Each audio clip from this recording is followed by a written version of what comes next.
second and third percentile in the state, and they're like the 12th and 13th. Yes! I'm so excited. Yes! Not only proficient. There's 15 students proficient, and Yes. then all show growth. Yes. Oh, okay.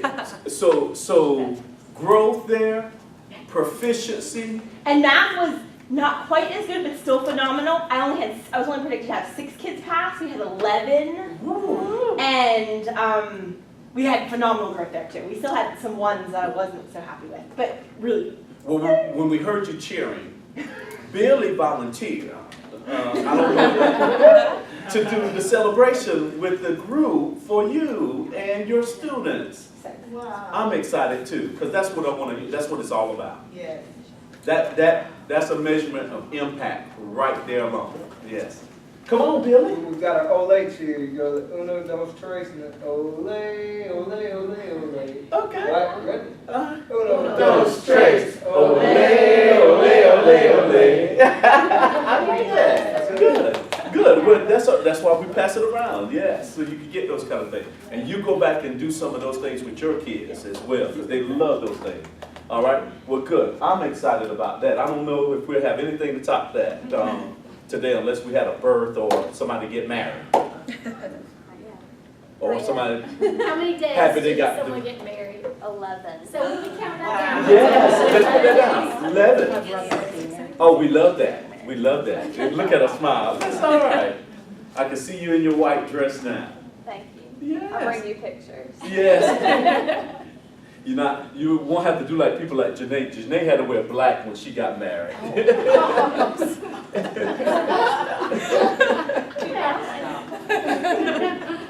She allows me to pick on You know her. me. Oopsie. Yes. Anyone else? Good news. So I was voted Teacher of the Year for Baskerville Elementary. oh, just when I thought you couldn't. Excellent. Excellent. We got 2 Teachers of the Year in the building. 3. Where's the 3rd one? How do you get to be? Oh, go sit. Yes. And you're a Teacher of the Year too? In your Not this year, it's been a few years. Okay, but so we've had 4 people. And I have been too, but it was 5. So have I. 6. What else? 7. Right here too. 8. Yeah, and I kind of heard she was 7. So cool. Wow, anybody else? No wonder you're such a great coach. Look at that. I did an AT of the year. That don't count. No, I'm just listening. That's my part. She's great. Look at all this stardom in here. And yesterday while I was at the meeting at the state superintendent's office, I walk out and I see your husband's smiling face right there on the thing. I said, oh, I didn't know y'all post that up here. It's been great. Billy, you did the ole, ole, ole, so can you call on a friend for our next Call on a tax friend, day? and- Lindsay did 11 days. And we got support for the There, friend. As well as Alice being Teacher of the Year. We've got two people to kind of praise together there. I'm shooting for Ashley. Ashley. Ashley. Her name is not Ashley. Let's see. You can make up your own, or you can, just to help you out. What am I practicing now when I don't give anybody a chance to say, I don't know what to do? What am I practicing? No opt-out. Yes. And you gave us a cue. And I gave a few. Yes. All right, we will do 2 snaps, 2 stomps on 3. 1, 2, 3. All right, good, good. Now, Ashley, that was for Lindsay's 11 days for the marriage. Now we're going to celebrate Alice being the Teacher of the Year. So who are you going to call on to do the celebration for that? Vanessa. Do you want the card? I'll be glad to walk it to you if you want. Yes, please. Or you can make up your own. For Alice. Yes, Teacher of the Year. Baskerville Elementary.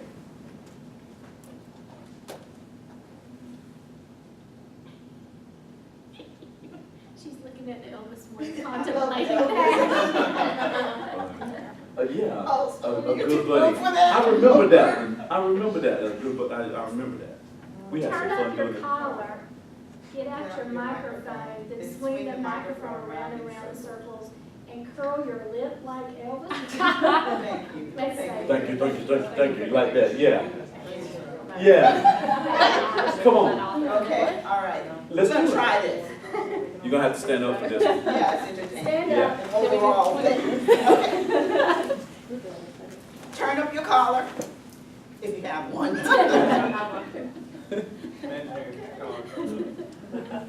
Get out your microphone. Then swing the microphone around in circles. Curl your lip like Elvis and say, thank you. Thank you. Let's not quit our day job. Go on tour and You're Myrtle right. Beach or wherever those places are. You're right, let's not quit our day. Any other celebrations before we move on?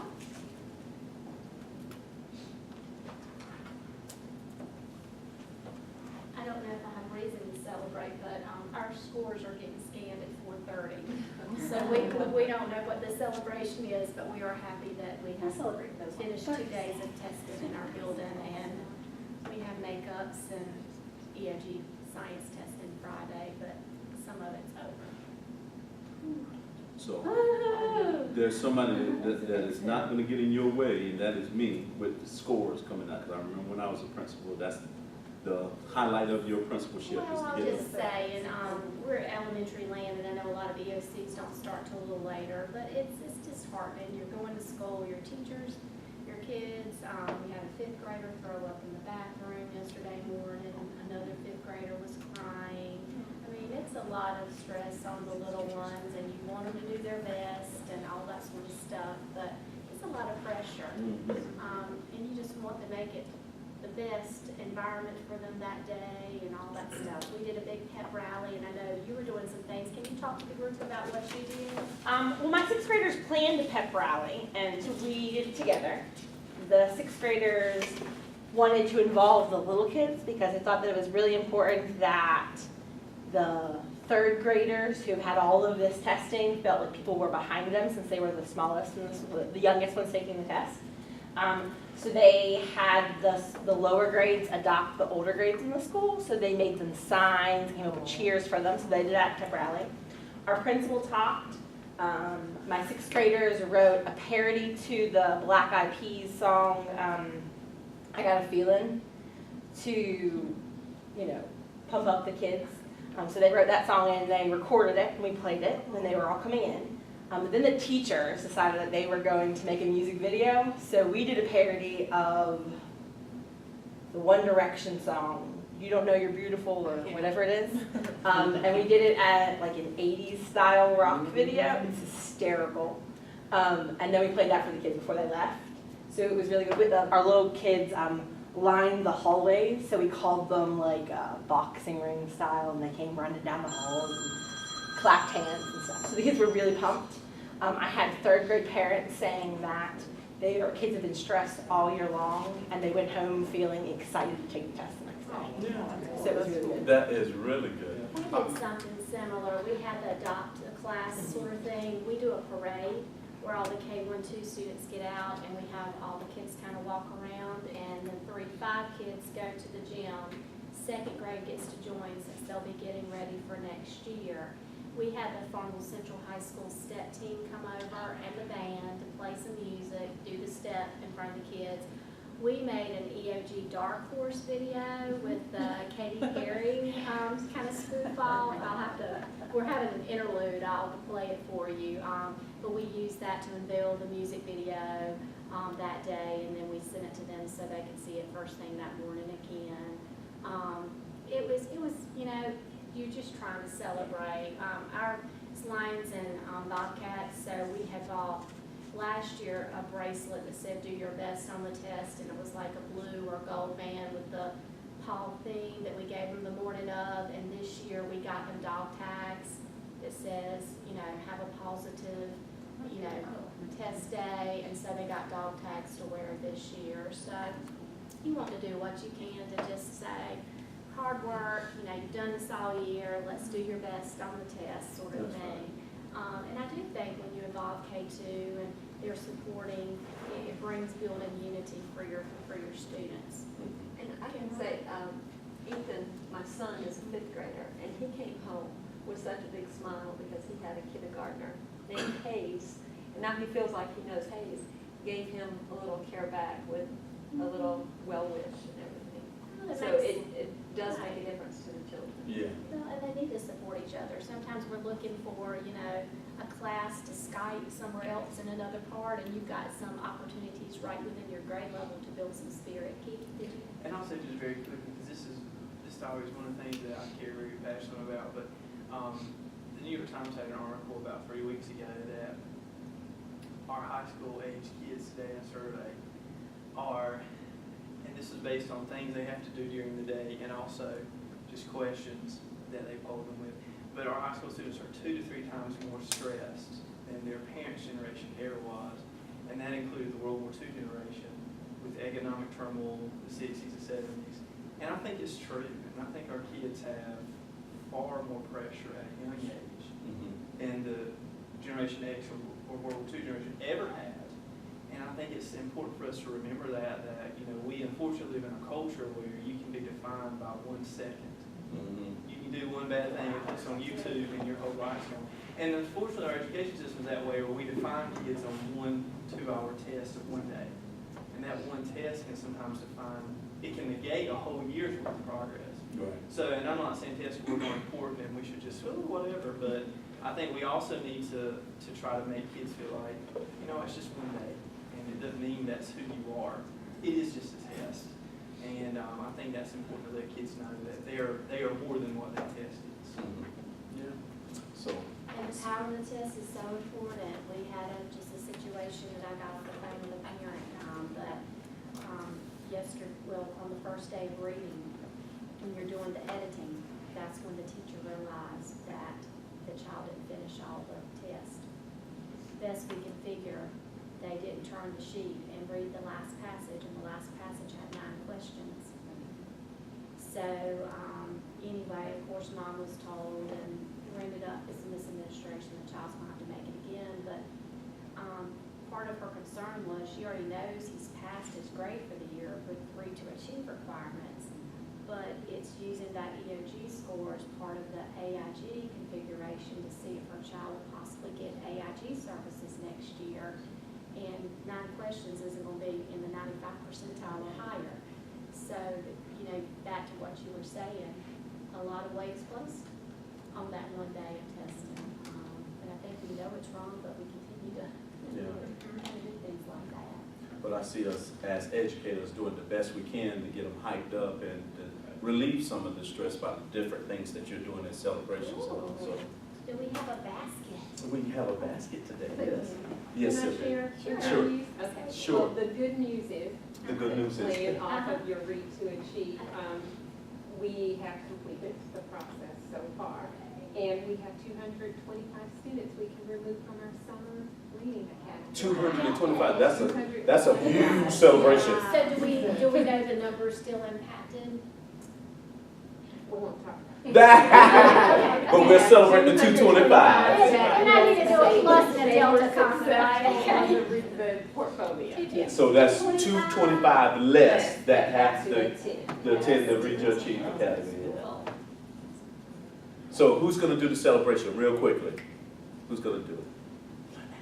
All right. You'll hit your hip 2 times and go, hip, hip, hooray. Oh, I like that. Your hip, Hip, hip, hooray. I like that. Okay, good, good. All right. Now, one question, because it prompted my thinking on, there was someone in here sent Nicole and I an email asking pretty much something like, if you were a classroom teacher and you were not effective, how do you, plan to come out as a, an administrator? And I would like for you to answer that question, since you were able to grow your students. How would you feel as an administrator if you were not able to cause kids to grow and to become proficient, and then you were leading a group of teachers that you were trying to make them be effective teachers to grow and get kids to be proficient? Well, I would think that I would have to work on my standard 2 instructional leadership Uh-huh. and make sure that I maybe took more of a business-like mindset to being a principal or assistant principal and work really well with somebody who wasn't so I could learn from them to close that learning gap that I had. And I would look for ways to support my teachers that were not being effective. That's a very good response. And was Now- that standard 2 or another standard? Instructional leadership. Isn't that standard 2? Yes. We just tested. Oh. I was thinking it was standard 4 that you would really want to work on. Okay, I see what you're saying. Instructional leadership is standard 2, but she's saying that you also want to look into building capacity, which is under standard 4 in the human resource. Yeah. Now, you've answered it that way. Now answer it, how does it feel as a person who have done it in the classroom? I feel like I would better be able to serve the teachers who were not effective. And Okay. I could coach them in ways and techniques and strategies to make them more effective. Okay, so would her approach be, well, when I was in the classroom, would that be the approach in the coaching? Talk to me. Y'all looking at me like I'm wrong, so tell me what I'm wrong about. Some Maybe good not that strategies are. Back to standard 2 relationship. Well, the first rule in coaching, Different the first rule in coaching, there's no I in coaching. And so when you go and you say the word I, you immediately turn them to deaf ears because they're like, but you're not in the situation I'm in right now. So it's pulling those strategies in and these vocabularies that we are building up with no opt-out and all these other terminology to be able to talk to them how to become effective. Okay? So, okay, good. All right, let's go on so we stay true to, and we want to give our group, our first group. I can't wait. I'm going to take them through the ringer. And the first thing we're going to do, though, is go over a SMART goal because we're still working on the transition of the mind to becoming an administrator from the classroom to the building. From the classroom to the building. Say it with me. From the classroom to the building. What am I meaning by that? Clip. From the classroom to the building. I mean, I guess making that transition from, instead of just, as a classroom, I'm just looking at one, I'm looking at myself, my students. From a building standpoint, I got 50 teachers or 40 teachers plus building, I mean, plus all the students, plus, right on down the cafeteria custodians. I mean, it's a much larger. Very good. So you got everything. And that's why teachers only have 5 standards and administrators have 7, eventually 8, because of the fact that you do have to worry about the whole picture when you talk about it. Not even just the building, it's the grounds. Oh, yeah. It's the bus stop where the kids, actually get on the bus. Your expansion, I think it is Jabez with the Serenity Prayer, enlarge my boundaries, where your boundaries are really enlarged when you become and get into administration, okay? All right, now, let's see. Let's take the Teacher of the Year. We're gonna pick just one goal out, and we're gonna dissect that goal. We're gonna, first of all, have a typer, a volunteer to type, a volunteer. Okay. Jenny, come on, Dan, go down. She's gonna pick, Alice is gonna pick, since she's Teacher of the Year, we find ways to work our leaders that have been acknowledged. So mix it up however you wanna do and pull out just one goal. And that's the one we're gonna work on just for a few minutes. Okay? Okay? And while you're typing, I'm going to take them through a short little quiz. Okay, go, just to go. All right, so quiz. Everybody take out a scratch sheet of paper and a pencil. No, I'm just kidding. I'm just kidding. I'm just kidding. In SMART goal, the T stands for? Time. Are you sure? All right. The R. Or what's another way somebody? Result oriented. Relevant or result oriented, because people interchange that. Okay. A. Attainable. Can it be reached? Is it attainable if I say my school is at 15% proficient and I'm gonna be 95% next year? No. Is that attainable? No. So we want it to be attainable. M, measurable, which means what? Give me some impactful statements about what's a measurement. What's a measurement? Percent more. You own it. I'm looking for 2 words. It's data and what? Quantitative and qualitative data. That's what we're looking for in our measurables. Okay. Then S is. All right. So let's go. 1, 2, 3. S. M. Measurable. R. Results oriented. Come on, now. T. Time. 1, 2, 3, go. T. Time. R. Relevant.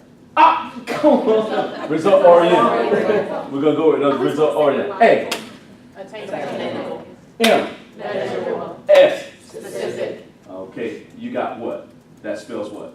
Smart. Smart. Okay, good. You are smart. Okay, good. Now, Billy. Articulate. Stand up. Attention. Get that attention. Read that. To improve. Go with authority. Yes, I mean with authority. Authority. Yes, sir. To improve the teacher retention rate from 84% in 2012, 2013 to 90% in 2014, 2015 by offering highly effective professional development and professional learning communities. Wow. Oh my goodness. Okay, let's go through the test. Sylvia, take us through the S test. She's specific, she's told us exactly what it is that she wants to do. I say she, but he, but no. Okay, and so what is it that they want to do? To improve teacher retention rate. Okay, so right now the teacher retention rate is what? 84, and they want to improve it to 90. We can clearly see that. All right, now, let's see, Ashley, take us through the measurable. It has the data from the previous year. And I can tell you what, who was the one that had the idea with the colors? That they did, somebody gave that? It was Bill. Okay, go then, let's do the colors on there then. All right. Yes. I'll tell you. Yes. Go ahead, Ashley, I'm sorry. Um, Oh! Hey, that's okay, that's okay, I'm glad you made it. All right, class, and Nicole, this is my partner in crime, this is a great young man that I actually mentor, and he wanted to come out and see the class and all of that, and I'm trying to encourage him to try to apply for the program next year. So tell him all the bad things that go along with the program so that he'll want to be a part of the NELA program. So when you get a chance, this is Tremaine, and Tremaine, if you'll give it a quick introduction to him. Hello everybody, I'm Tremaine Holloway. I'm originally from Rocky Mount, North Carolina actually, and I attended North Carolina Central University. I just finished up my 3rd year of teaching in Durham, North Carolina, and like you were saying, I'm interested in administration, so hopefully this could be the place for me. So. And they've already had a great start. And then we'll give them a chance as we go through. They'll be introducing themselves. So you can join one of the groups and all that. And you brought your laptop, right? Yes, I did. Hey, good. Tell them to bring your laptop. The group said, bring your laptops. And there's a chair right up there. I don't know if you want to sit at that table though, but you can. It's empty. The chair is empty. Yeah, and we can sit it this way, so on the inside. Here you go, join us. All right. Okay. All right. Now take us through it. Color Yes, sir. presentation. All right. Lindsay, what was my color for the, Gold. and actually, it didn't necessarily go with the SMART acronym. It My didn't. colors went with the gold sheet that we have, so it may not go directly in line with SMART. So I don't know that I'll be as effective up here as it seems, but we'll give it a Okay. try. So the gold specific. Okay. So to improve the retention rate. So I just want you to highlight it in that color, to show the color spectrum. That's all I want you to do. As we're going through, she highlighted, he's highlighting the specific, and just do that. Okay, great. There we go. All right, now, measurable. Ashley, go. It has the data from the previous year to the upcoming year, and it's clear in terms of where they're starting and where they want to go. Right, very good. Now, they put a loop in there for you for this one because and you'll see where the loop is in a minute, right? Okay, I got you. All right, and then attainable. Is it attainable? I think I think so. so. Yeah. I mean, it's It's not small. going from 84 to 100%. When you It's, go from 84 to 90, You may not be it's able to small. control Maybe higher fees of that type. I would say the answer is it depends. And let me tell you why it depends. It could be a school that has TFAs in it. And they on a cycle, a 2-year cycle. Most of them stay there a 2-year cycle. Remember, we're going to high poverty schools. So they may be doing something outside of the box normally for the classroom. It could depend on whether you have 50 to 100 teachers.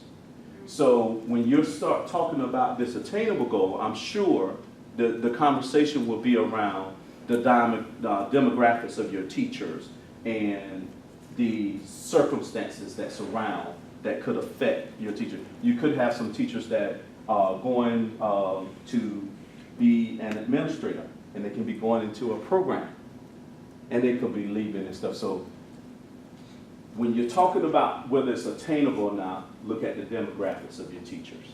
Okay? All right, let's go to the next one. Who wants to do that one? Peter Parker, Spider-Man. We're moving on to results. Result oriented. Oh, mm-hmm. Okay. You're fine. Our results are the numbers, but going up to 90%. They're in there. Is it result oriented? Help me a little bit more with that. The example of results would be data. Okay. Is that correct? If so, then we could measure if we have results by getting 90% retention. Well, actually, it's going to depend on the input and the output. So result oriented means that, and let me challenge it a little bit because this is where the challenging part comes. Professional development and professional learning communities. In this SMART goal, they're saying we're going to do professional development and professional learning communities, and it's going to help me to achieve a 90% rate of teacher retention. Talk to me about that. I'd like some clarification. Uh-huh. Okay, we said this is going to happen and, attainable, I understand that, but as measured by what? To me, it's the NC report card. That's right. To me, we've got to think about other things that will give us the impact of that. The bottom is a little too broad. I think you got to be very intentional and very specific. So if you're going to do effective professional development, or I think trying to do professional learning communities and professional development, those two things are too broad. So if I just says professional learning communities, then what specifically am I going to do it in? And then what am I going to use to measure that it's going to help me achieve the 90 percentile? Isn't that the rest of the worksheet? Hmm? Isn't that the rest of what we brought in, like the bottom parts, like where, on this sheet up there, Yes, you do where it's have. got the report card on it and then the strategies that get that specific? Because, I mean, wouldn't it be like one gigantic sentence if we specifically said what we were going to put in that? Well, you could tell what your result-oriented thing is in here. If it's professional development, that means that when I look at it, I'm thinking throughout the year, you're going to offer 6 to 8 professional developments. But what is that instrument that you're going to use, that validated instrument, to help you say that was the professional development or that sequence of professional developments caused you to get that retention rate? Yes. I think mine overlaps with this, but the form that I sent out to everyone, it said, so that. And then that's the part that we're looking at now for the results, so that. So if we have like a professional learning community, then what are we going to get from that professional learning community? And we'll get this is something that I have, so that each teacher will be equipped to provide the same quality instruction to students in all sections through common lesson plan. That's Bang. that SODAC. That is the SODAC. That needs to be reflected here. But then where's the link to Yeah. say, we retain more teachers Because you've got new teachers who come in and they're not lost. And that comes from later on in the rationale. When you have new teachers coming into a core subject that they have not taught, then you've got the veteran teachers or whatever professional development passing on. And I know this because it works well in my PLC and science. We take in the new teacher. We hand them everything. And then we develop and look at everything, taking best practices. So I've So got that NC makes report them card, feel- I've got retention data, but what am I gonna get from my teachers? Is it gonna be a survey? Is it gonna be a PLC self-assessment before and after that's gonna let me know? And you're right. Go to as reflected according to the substandard so-and-so under the North Carolina Teachers Working Condition Survey. So there's a professional development. They've already taken it. You can measure from where they say they were as a staff, and then when you give them those same questions, then it's a validated instrument that you're using to determine whether or not there was growth in there. So that's the only piece that you would need is a validated instrument. What you said, because you were specific about the professional development, what is it going to give? Now, remember, it's a SMART goal so that anybody who reads it can tell the whole picture, the whole cycle of what's going to go on with your plan and your action steps. This didn't start until you actually learned that there was a problem in something or there was a way to get better at something. So you already used some data just to come up with that. So you already know what that data is. So use that same data to say, I'm going to target this specific area and I'm going to measure it by this, and then this is going to give me this kind of result. And if it doesn't, then we go back to the drawing board. If it exceeds it, great. If it makes it, outstanding. So that's how you make a SMART goal that you can actually use and ensure that it had the impact that you intended. Can I ask you a clarification question for I'm refining mine? So the green up here, we identify as the measured portion. But in terms of clarifying what the results portion is, that was, if we added here, professional development, learning communities as evidenced by North Carolina Teacher Working Survey, would that be the results? Exactly. That's Okay. what, that's So result. You that's got the it. distinction between the results and the measure. You got it. Would be a percentage, the results would be proof almost. Right. To that happen. It's what you're using. It's the survey, a validated survey that you're using to support. To prove that the PD improved retention. Right, and we just pulled out of that just the professional development section and gave it to our teachers because they took the survey this past year. You see where they are. If you're low in the area, then you target that area. And then you turn around and give it to them again. How often is the teacher working condition survey? Every 2 years. Okay, one thing that we did at our school in the past, trying to see the results, we actually copied that survey, put it in teachers' boxes, so they were able to do it in an off year to still get some That's what I'm data saying. to look at for us. That's the same thing I'm saying, because it's already a validated instrument, but in this case, we would have only pulled out the section of the professional development to answer this one. But you may be given the whole thing, because your other goals may be pertaining to that, but we're only using the professional You development could section. give that part as an off year within the school to get results to look at. Right, and I'm sure you do it in your school, because that's what we do, is give it in the off year as well, manually, or our own little simulated version Our of it. school district requires a school climate survey annually, but separate from the working conditions survey, and it includes questions that board members want to be on every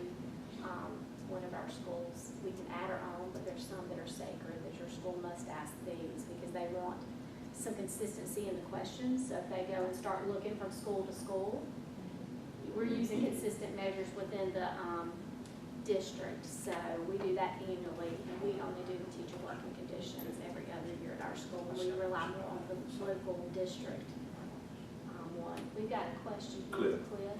So I think where maybe Julie was gonna ask, on the assessment, the where we typed in, it's got goals. So your goal needs to be extremely long, even like, it's like if you were reading all the way over, like your timeline is way over here, but you still gotta put that in the goal, on the goal side as well. So like, I think what she was saying, The rest of it. is like, actually the bottom, what she's probably saying is in the bottom of hers, she probably has all that other information, she's not. She does. It's not crammed into, so you gotta cram all that in there and then break it all back down. No, you break it down. What, all we want is from this, is to get a picture of the whole cycle. You of want which- SMART. That's what we want. Yeah, that's the synopsis of the whole thing. So let's rewrite this now to make this real quickly into what we needed, okay? Let's rewrite it so that you can see how a better one would look. Okay. Go ahead, T, give me T. Well, I guess it'd be the 2000, after the 2016 school year, 2014, 2015, so like a year. Mhm. Well, you take your data, that's 2 years, really. It's like a 2-year, after 2-year Mhm. span. Okay. You read that, right? Right, exactly. And that's what they're saying here. But to be honest, we really don't need this here. So take this out. From 84% to 90%. To 90%. Retention rate from 84% to 90. No, you could have left some of those other things. And I would just say as a caution, when you are using percentages like that for teacher retention rate, you know, to go from 84 to 90 something in your school, like how many teachers would that mean you would need to keep? I also would look at percentages and then I would try to look at the numbers behind the percentages. Because sometimes one kid Yeah. or one teacher can really Make or break it. set things off, just as a little add to that, And Jenny. that's, I actually went through and like calculated mine, like, okay, if all these people stay, plus like there's like 2 TFAs who I can maybe stay a third year if we give them good PLCs, like that would make it go up by this percentage. Like I actually thought, And what did you find when you actually figured that it's out? actually a lot, because my school's not too big. So just for like 2 people, it would, or maybe 3 people, it jumped from 66 to 80%. Wow, okay. Maybe 4 people. okay. But you know, And sometimes I don't know knowing off my the, head, but just for knowing like a the handful of students folks. that would make that number increase by 10% from what you had this year to next year, knowing the amount of teachers that stayed this year and what you would need to stay next year, can kind of make that a little realistic for you. Remember when you used to take those sheets and say, okay, you brought this many kids this year, you were going to increase by 10%. If you kept who on the mark who you had last year, how many kids would that be? So people aren't looking at that percentage and thinking, oh my gosh, how do I ever get there? Well, we're talking about if you brought the same 15 along and you added 3 more kids, then you would have done your part in increasing that for your grade level to 10%. And So- it just makes it more attainable. Would you write your SMART goals still with percentages once you look that I up, or do would. you keep it with the numbers? I would, but I'm just saying, Just somewhere in make my sure you little look at scratch notes. To when I make sure that sit there 90 is realistic and or looking not. back, and I think when James said, is it attainable or not, I was like, yes, but then I also thought, if you set this goal and you knew you had this many teachers in your building that could retire the next year, Yeah. you know, And then all of us are leaving the classroom. you might would want to say, well, what is a true loss of a teacher? I would think if I encouraged a teacher to pursue their advancement in their career and they got into a program like NELA, if I lost them to that, I didn't retain them, but I also was helping promote them and continue them in their, their profession. So I don't know that that teacher leaving or the teacher leaving due to retirement is something necessarily that should have been a negative impact. But we would have reasons to explain why, but you would kind of go in there. We're talking about, and we're really talking about the ones that are just going to say, they're going to leave our school because they're going to put their name on the transfer list because they think something better is going on 15 minutes down the road, that they can get more at that school than what we're doing here. And we want to make it so good in our PLCs here that they're willing to drive 15 minutes to get that support and that level of care and commitment to them as an individual and as a professional. But then also, as in your situation, from what I understand, you had come into your school to try to reform it and get it better. So some of that teacher retention loss could be because you're trying to bring in the better teachers. And for me personally, I would probably put that as my goal if I knew that I needed something to leave. But I would, but I guess I would be required to have it in my PDP as a school executive of some sort because they require it. But I would have all that other stuff to back up. If someone left, well, this was the situation. Who is they? The state of North Carolina requires all school executives to have standard 4 in your Keep talking about PDP. they, I just wasn't sure if it was like The district, state- a district no. conveyor. It's a State of state. North Carolina. Yeah, When we went over that PDP with you initially, Mhm. standard 4, you have to have 3 goals, and standard 4 is a requirement. Because building capacity is always the goal of the state, and then we have the North Carolina, evaluation process that we use, so that is expected to be adhered to in all school districts. So that's why it's that. Check this out. Not perfect yet, but it's better.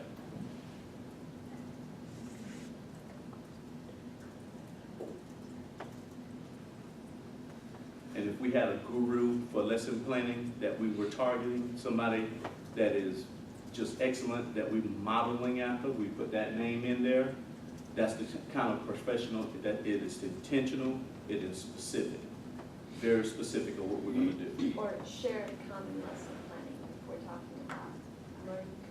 Yeah, you could do that. So the specific kind of professional development is the lesson planning, Yeah, and that's happening in the PLC. yeah, I was just checking for what Carolyn was saying, I just took it from that. Okay. It could be different in your school. It could be a series. Mm-hmm. You could say, we're gonna do the Ruby Pain Framework, which has several stages in it. But Gotcha. we know exactly what professional development you're gonna be doing. Because you said professional development, you could be teaching about rats and gerbils. And that You would know. be evidenced in lesson plans themselves and in PLC minutes of what is happening. That's right. So do you see how it gives me a better picture? Everybody good with that? We'll keep doing them every week, one. And then we didn't mean to take this long on it, but it's okay that we do, because the end result is that we want you to understand what it is. And you see how much collaboration it requires to really talk about it, because now we'll know in the end what are the exact numbers.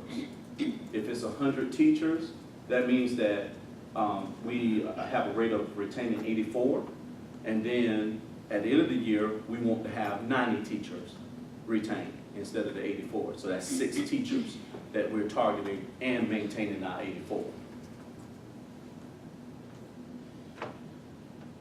Questions?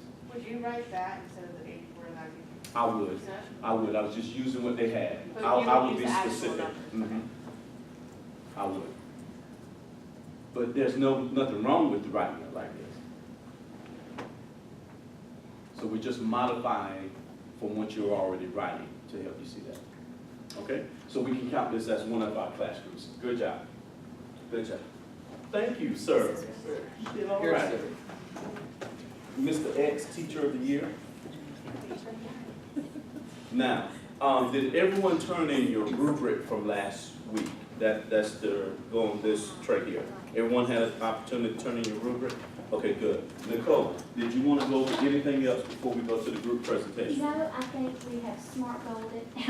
And then I think I can see their brains with that smart goal, and I love it. And I I'll love it. bring a couple little things next time, but I was just pulling up, there are, if you Google smart goal template, sentence template, you could pull up things, and again, sometimes it's trying to get the mechanics of it in a sentence framed out, but like this is an example.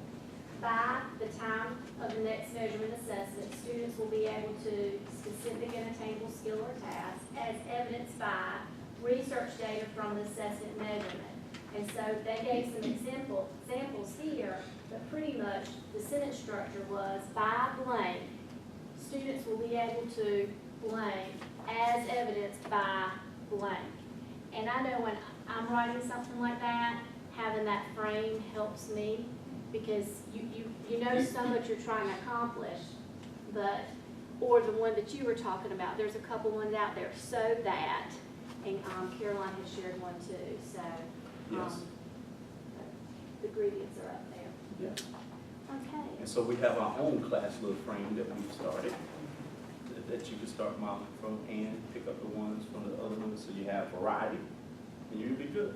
And I heard a group planning, and we have a group that's going first up, and if you know, first up group, they didn't have as many weeks or moments to collaborate. They got the rubric last week, they got together, they've been collaborating and probably doing some things through cyberspace over the week.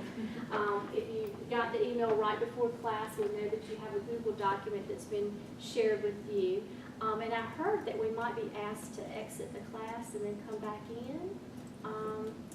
But anticipation. At this time, James and Nicole are going to be quiet, and we're going to turn our attention to none other than group number one. Take it away. You can use the laptop, anything you want to do. Do you need a few minutes to set up? Yes. Okay then, all right. How about let's take a 3-minute break, give them an opportunity to set up, and then we'll go into it. Happy birthday! Well, why don't you go get them real quick? And we'll make sure we have time. Okay. Go get them. And happy birthday, late birthday. Thank you. Your bad self. I'll show you all. Oh, come on in. Oh. Well, Billy, go help her. You see how it's going? That's where I'm sitting for. Yes, ma'am.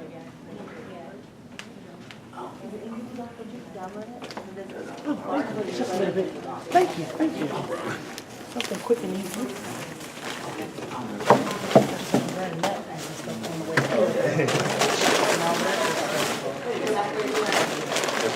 Yes, Okay.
We're good.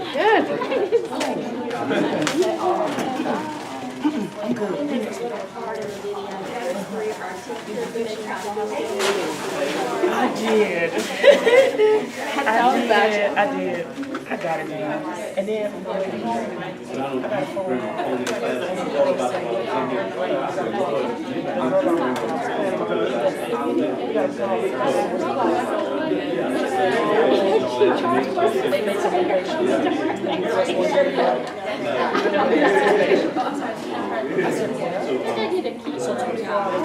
a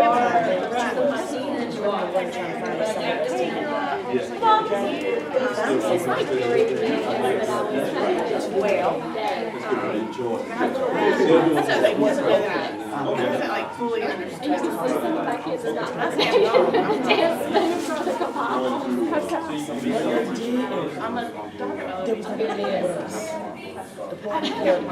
Locals didn't come in until we were cleaning up to the but the girls and families were church. Yeah. So that's so I'm feeling some kind of you know what I'm saying? You know.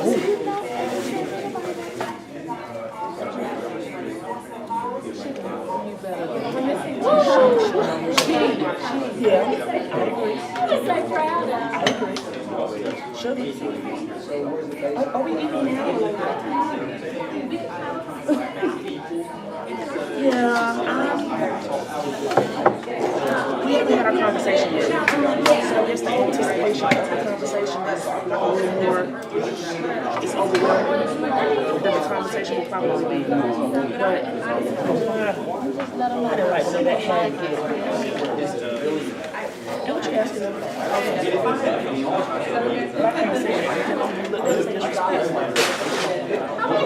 Unless I say it the right way. I don't know, I'm just not credit the Lord, let my words be seasoned with grace. Let my words be seasoned with grace. In Jesus' name. Hey, and we're gonna, the group will refer to here with the presentation. So I think, thank you for bringing, because I'm just okay. You just have to answer what I'm saying. Okay, I didn't mean to interrupt. No, you interrupt. I don't need to even.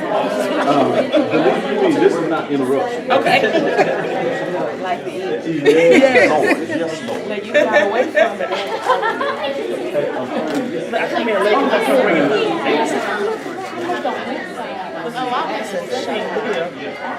I wasn't sure. But I left kind of late. Yeah, it's my responsibility to make sure that all students had a calculator for math testing. And then when the seventh grade teacher came by in there at the last minute and said, all my kids don't use the same kind of calculator. So she was a little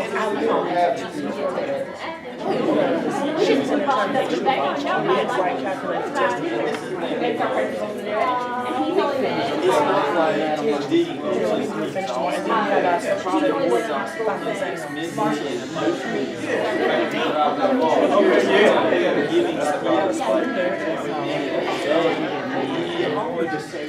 So me and Nicole and Cora.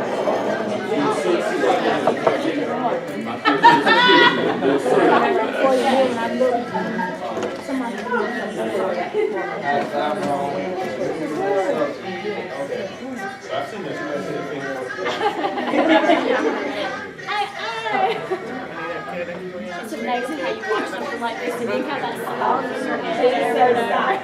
For a good night.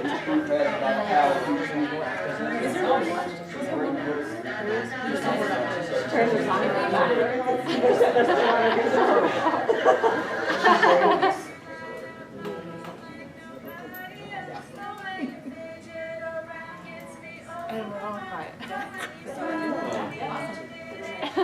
You actually smell it.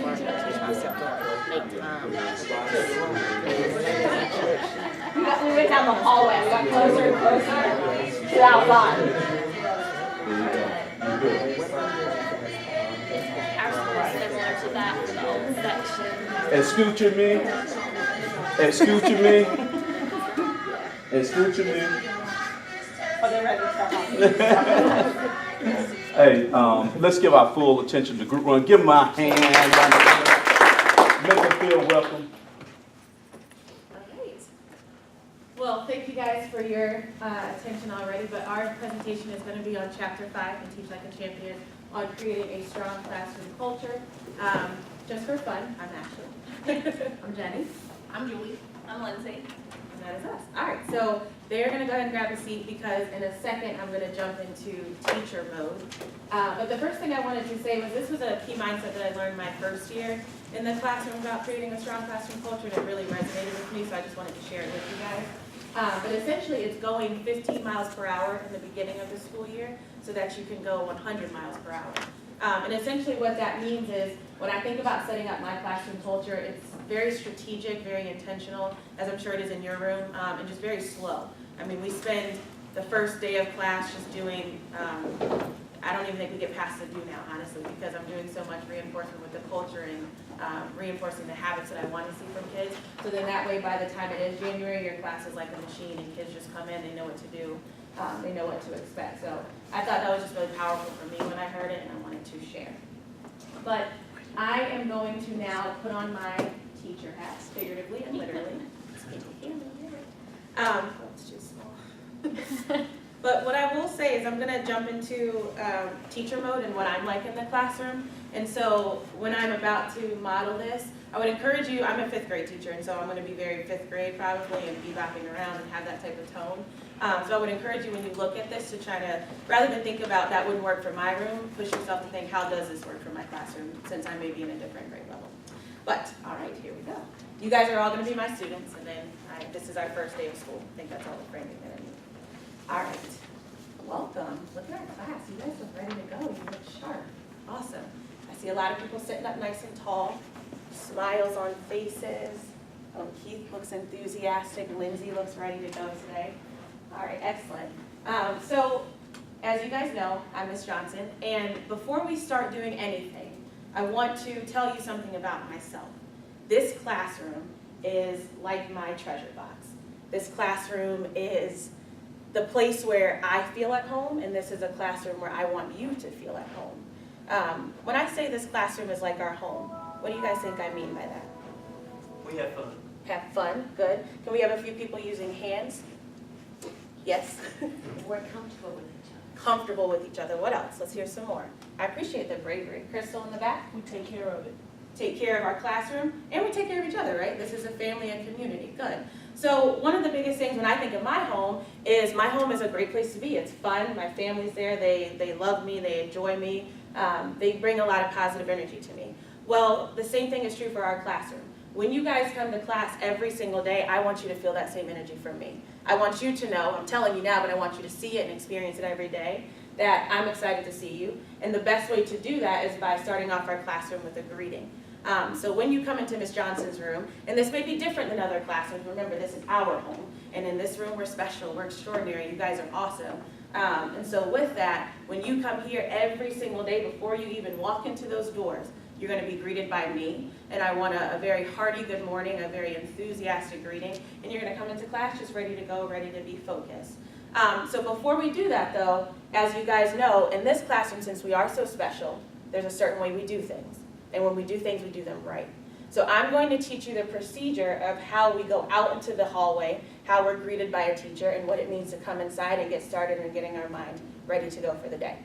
All right, so the very first thing, the purpose of being greeted at the door, so we come into class and we're focused, we're ready to go, our mind is ready to learn. Well, if that's what we should feel when we come into the room, who can give me some adjectives to describe what you guys should be like? If we want our room to be focused, we want it to be calm, we want it to be ready to go, what should we expect from each other? Yeah, go ahead. Prepared. Prepared, okay. What are other adjectives you guys could use? Yes. Friendly. Friendly to one another. Good. Let me have one more.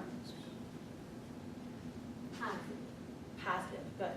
All right. So you guys are going to be positive. You're going to be friendly. You're going to be fully prepared when you walk in. So the way this will look, and I'm going to have a student in a second model this so you guys can see the right way to do it, and maybe we can talk about different ways that they can fix it.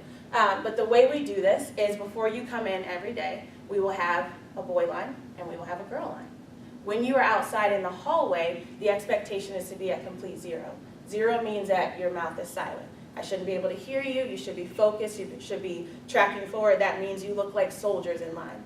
There's someone right in front of you, you're right behind them, and you're just focused. If you want to look around at the walls and look at things that are up, that's completely fine. I don't want you to look like robots. But when you're in the hallway, you should look prepared, ready to go, ready to come into class. The other thing is your hands are to yourself. You're making sure that you are 100% focused and just coming in ready to go. When you come into the classroom, every single day, Ms. Johnson is going to give you 2 minutes to organize your desk. That's because you probably have a lot of papers around, and I want you to have time to get yourself prepared. I have time in my morning to get prepared, so I want you to do the same thing. When that happens, you'll have your 2 minutes, the timer will go off, then Ms. Johnson will switch to the do now. And you guys will be able to jump into your do now, and we'll talk more about what that should look like later, but I just want to kind of give you the mental movie of what it looks like when you come in. Good?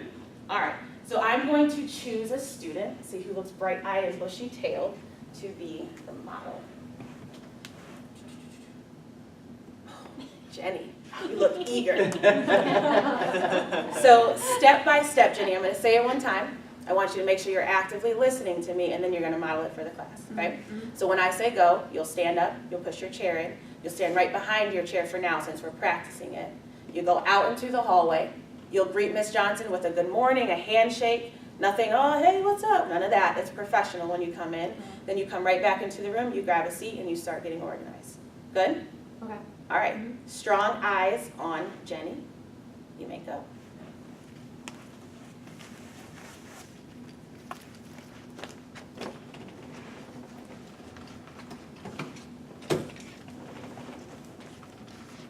Hello, good morning. Hi. How are you? Good. How are you? Good. Welcome. Come on in and grab a seat. All right. Thanks. Karen, you got a pencil for me? I need a pencil. Okay. Billy, did you see my new squirt gun this weekend, man? It was sick. Did you see me get my grandma? All right, pause. What do you guys think? How did she do? Did it meet our expectations as a class, or are there areas for her to grow?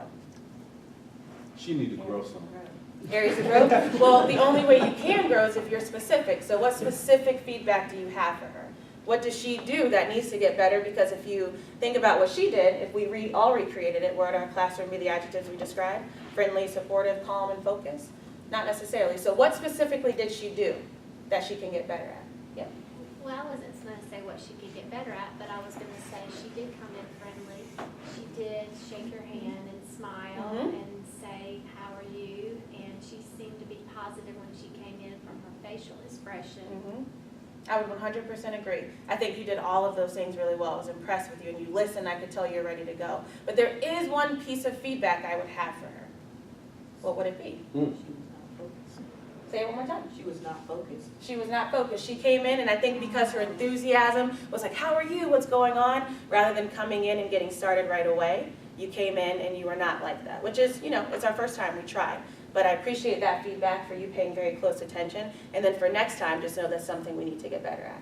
Because if we all come in like that, shouting across the room and talking, what will this classroom be like? Chaotic. And that's not going to set us up for success and set us up ready to learn. So a lot of love. Here we go. Little wiggly fingers. Yay! And now we are going to practice this as a whole class. So like I said, I'll say go. Stand up, push your chair in. You're at complete zero. You're focused on yourself. Your hands are by your side. In a very orderly way, we're just going to come out and form 2 lines here. And then I will greet each one of you. You come in, you get organized, and then you'll start right on your do now. Good? Excellent job. All right. You may stand up behind your chair. Push your chair. Well done. Love seeing how well you guys follow directions. I see people with their hands by their side. And then in a very orderly way, let's have all of the ladies head out first. You guys may head out and just form one straight line. Well done. Ladies are representing. Very polite, Caroline. Appreciate that. And the young men. All together there. Did you do this to print it where I don't remember? I wish. My hands to my side, Excellent. because I know You guys I'm can all bad. track this wall and track, remember, it just means to face a certain direction. Excellent job. And actually, young men, you guys can just come a little bit closer. I promise I don't know. All right. Like I said, I'm going to greet you. You come inside. Then you jump right into organizing your desk and jumping into your do now. Good morning. Good morning. Great to see you. Good to see you. Good morning. Good to see you. Good morning. Welcome. Hearty handshake. I like it. Good morning. Hello. Good morning. Welcome. Good morning. Good morning. Welcome. You guys are doing an excellent job. Good morning. Good morning. Good morning. Oh, I got an eager clap. Good morning. Good morning. Good morning. Good morning. Welcome. Good morning. Good morning. Good morning. Love what I'm seeing from the class. You guys look awesome. You're focused. You're following directions really well. Good morning. Good morning. Good morning. Good morning. Good morning. Good morning. Excellent job. You guys may go ahead and take 2 minutes to get yourself organized, and then your do now is right up on the board. The timer is starting now. And if you need any help, you may definitely raise your hand.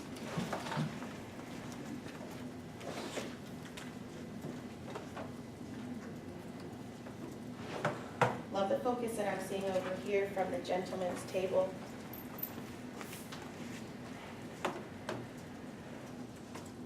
See awesome slanting from Julie.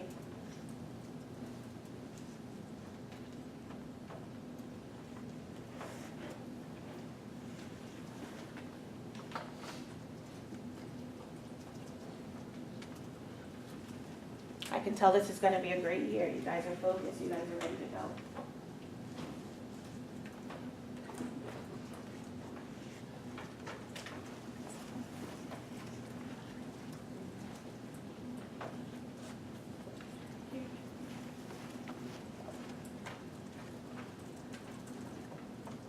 And remember, if you have a question, feel free to raise your hand. Just be using the password.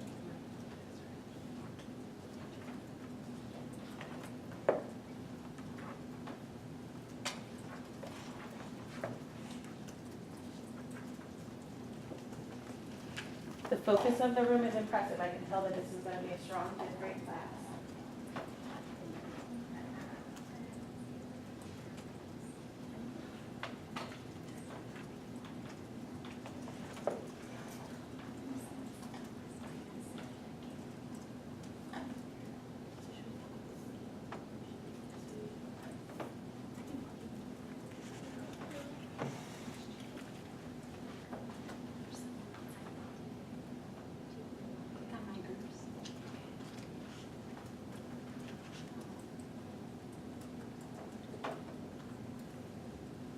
Seeing some really cool responses.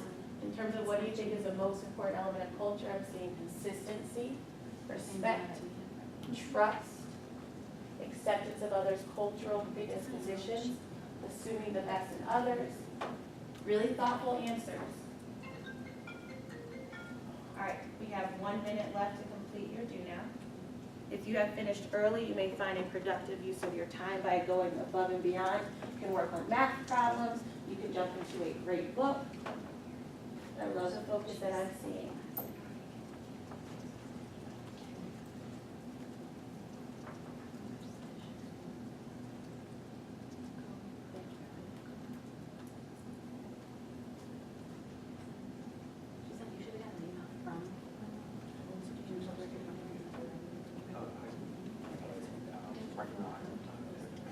You have to invite her. I'm here.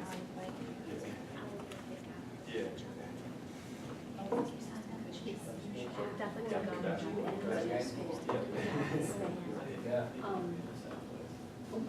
Like authorize or verify your email.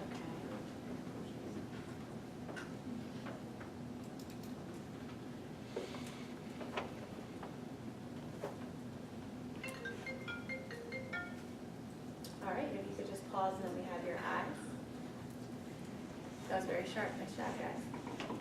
So as I am looking at your do now and your responses, one answer that really stuck out to me was this one. I feel the most important element of creating a classroom culture is to have an environment that is free from disruption, engaging, and safe.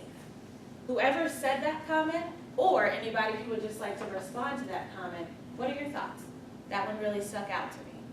Whether you put this up here and you want to be brave enough to share your thoughts and why you said that, or anybody else who may see a connection. What are your thoughts to that? I'm going to be brave. Way to show bravery. Yeah. Well, I think with the safety issue, if students don't feel safe in their environment, they're less likely to share. Absolutely. So I just think that's really important. And if there are a lot of disruptions, then we impede learning, not just for the disruption, those who are creating the disruption, but for everyone else in the classroom. And so true. The more safe you feel, it's funny, but the more safe you feel, the more you feel like you can take a risk. Crystal. To piggyback off of what Sylvia said, that's one of the first things that I do in the beginning of the school year. But I talk about 3 different kinds of safety. I said I want you to be academically safe, I want you to be emotionally safe, and I want you to be physically safe. And it kind of covers like keeping your book bags out of the aisle. Like it's my responsibility to make sure that the room, the school's responsibility to make sure that the room is physically safe. Yeah. You know, you don't want silly tiles crumbling on your students' heads. And then, you know, academically safe, making sure that the atmosphere stays conducive for learning. And making sure that everybody, it's my responsibility to make sure that I'm teaching what needs to be taught. And it's their responsibility to learn, you know. Yeah. And then emotionally safe, you want everybody to be able to add to your class. So, you know, the example I always use is you can't look at your friend and say, that is the stupidest thing I've ever heard, you know, or things of that nature. Or there are certain things that people can't help. You know, so, you know, we want to make sure that everybody is safe those ways when coming in the classroom. So I just kind of, you know, Sylvia, made me think about it with some of the conversations. Really well said. Any final thoughts?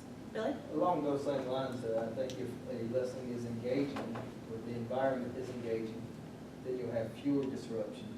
And then the disruptions are usually at the expense of the safety of others. Yeah. So by being engaging, we'll take care of the other two. You minimize all that other extra. Yeah, that's so true. Brian, that? No? Okay. All right. I'm going to come out of my teacher hat. Be normal Ashley again. All right, and as we move on, the purpose of that was just trying to model some of what we're going to cover today and how you may think about starting your classroom on day one. You may do this, you may do something very different. But that was one of the mindsets of how I was saying go 15 miles per hour, because it is as important as how do you come into this classroom? What does it mean to sit? What does it mean to be focused? What does it mean to raise your hand? What does it mean to be kind to someone else?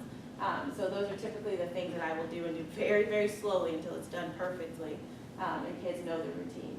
But our objective for today is that we will understand the principles and techniques of creating a strong classroom culture. And before I pass it over to Lindsay, the one thing I do want to say is these types of presentations can spark a lot of conversation, which is awesome. I think we're in a room, a lot of people who can collaborate and share. And just so know, for the sake of time, we may share some whole group, but if we don't have time, everybody should have a sticky at their desk. And if you have burning thoughts, we have a little parking lot with some sweet cars over here. And we can go walk around and collect your thoughts and post them up here if we don't have time to get to a whole group. So I do want to put that out there. I don't want people to think their ideas are being cut off. We just want to make sure we stick with the time. We could just do a seat signal. So if you need to do parking lot, just hold up your note and we'll grab it from you guys. You go take Double time. All right, so as Ashley has already discussed, we've kind of tried to model some of the techniques that you will learn about more in depth later, but before we get to those, we're going to talk about the 5 principles. And instead of me talking about them to you individually, we're going to do a little bit of a jigsaw. So as you see, your colors are posted around the room. If I could have my orange people to read the discipline section on page 146 of your text, and I want you to write down on your chart paper some of the big key points that stick out to you in that section. If my gold people could do my management section on page 147.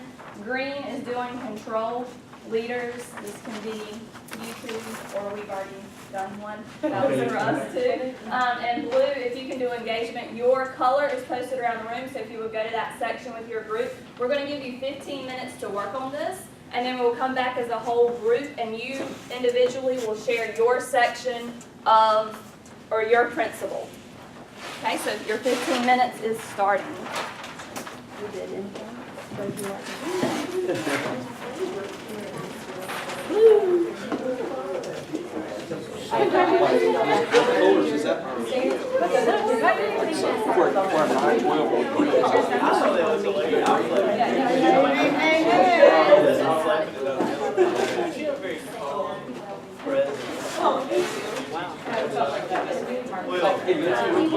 Like, this is green. Yes. And I was just like, this is great. Yes, true colors, that's for something like this. But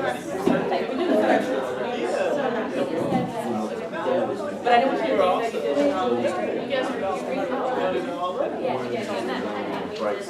What's one of your main traits? we are performers.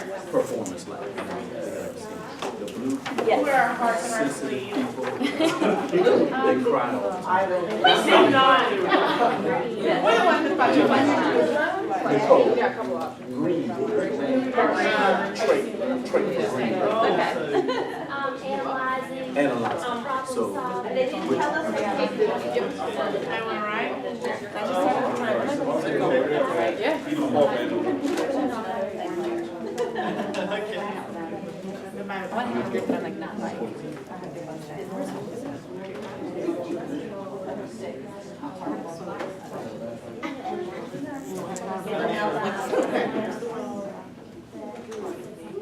The thing is, like, first, the second, student doesn't engage in service on the first, maybe like,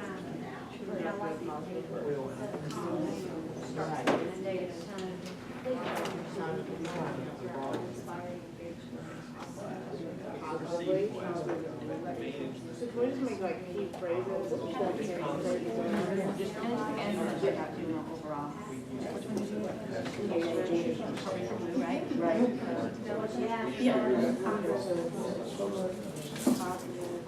Productive, positive words.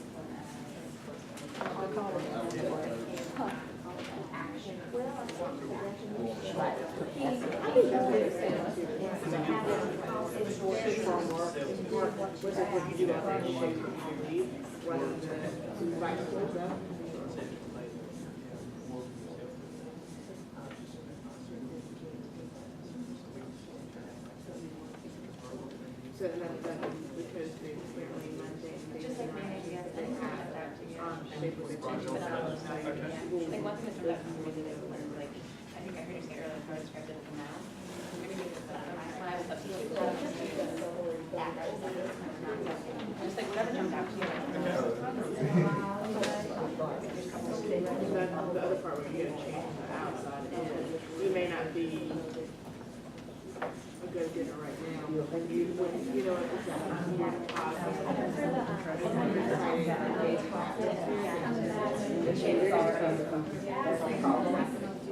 Right, and then they don't have to not all the time, they have to choose and right there, and that's, so those are like easy, but. Because if you do that, you've done it the way, it's more likely to agree with after a while,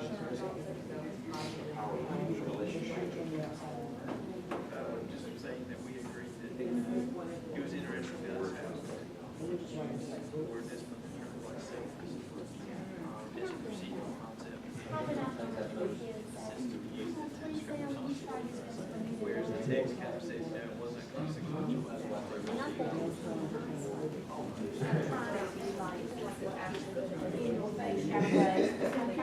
Engagement, is that before we get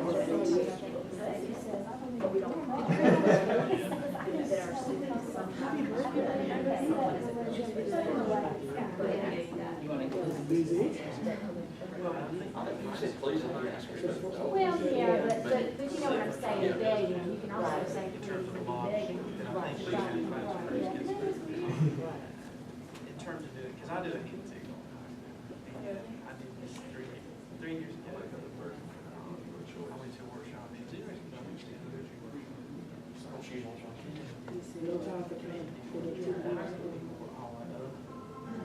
You know, and we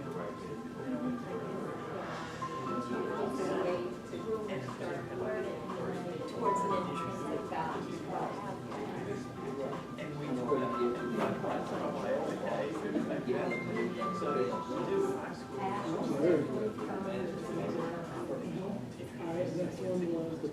So when I put it in, yeah, we can say Karl Marx. they want to keep what you do all day shows you The way you do all day shows what you believe. I think there's an expectation that should teachers don't The way you do all day.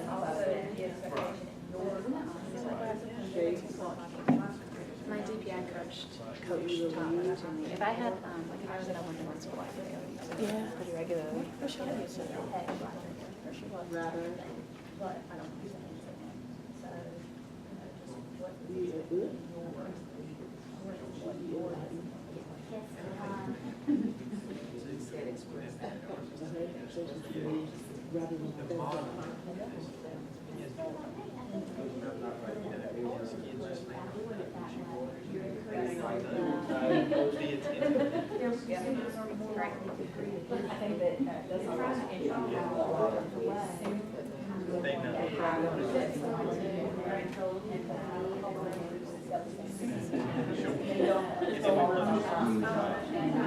But it's a weird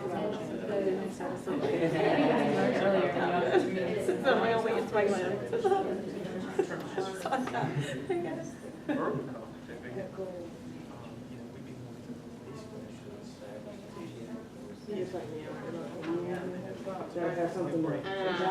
They don't know what the word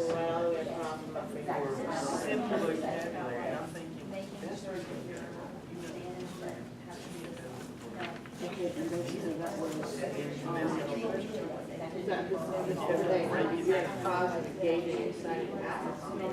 You may not be that way to begin with, because every day it's like running to the point where you can start driving. We're just so funny. We're orange talks. Don't you think just energetic. I think it's like whatever you do. One thing, right? I'm thoroughly enjoying hearing you say. I love to be a part of it. You work at very articulate.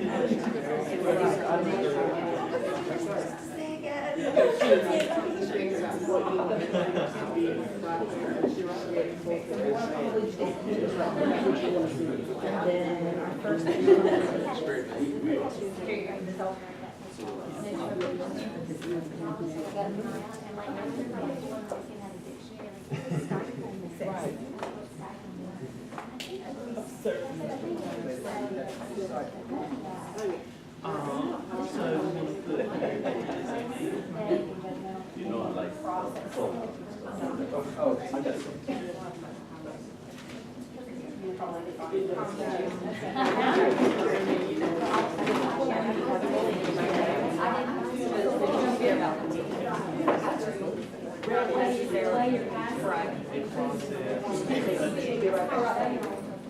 Yeah, because I just read the last one because.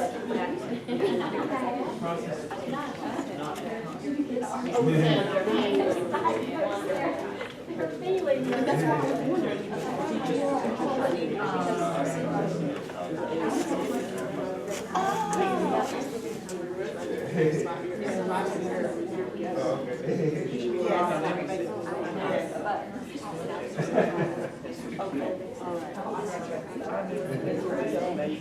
Next week with Crystal.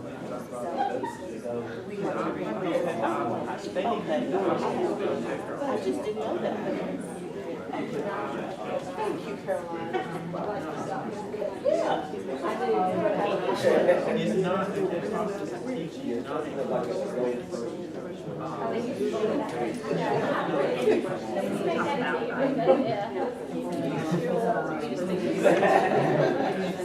don't assume prior knowledge. Or like comment on it, or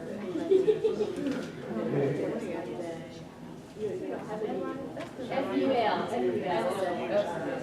We don't have to do that, sorry.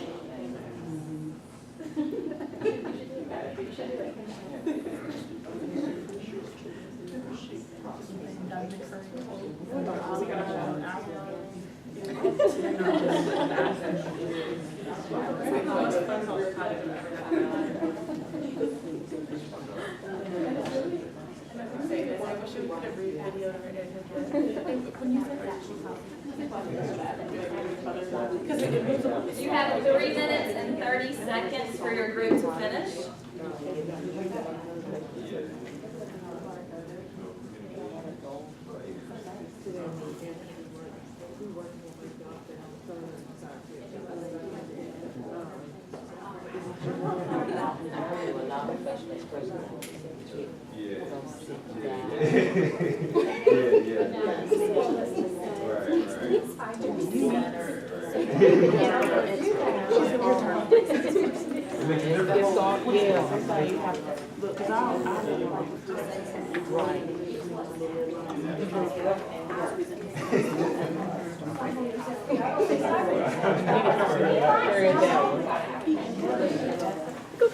That's interesting.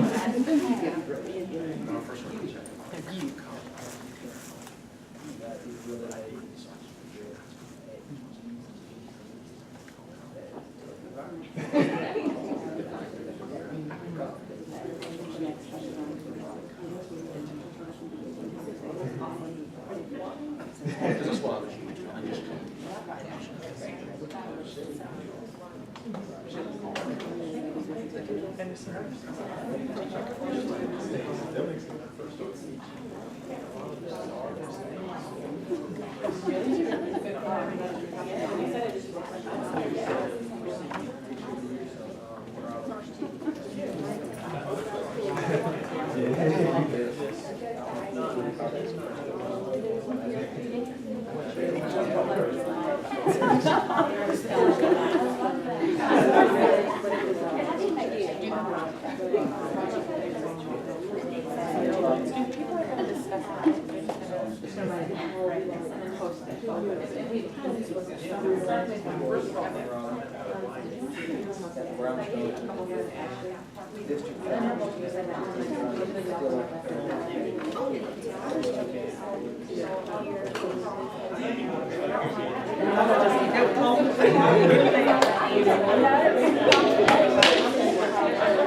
Yeah, which one was first?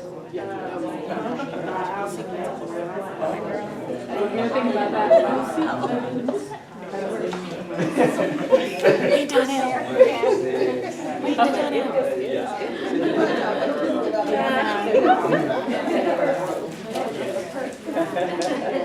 We made it work.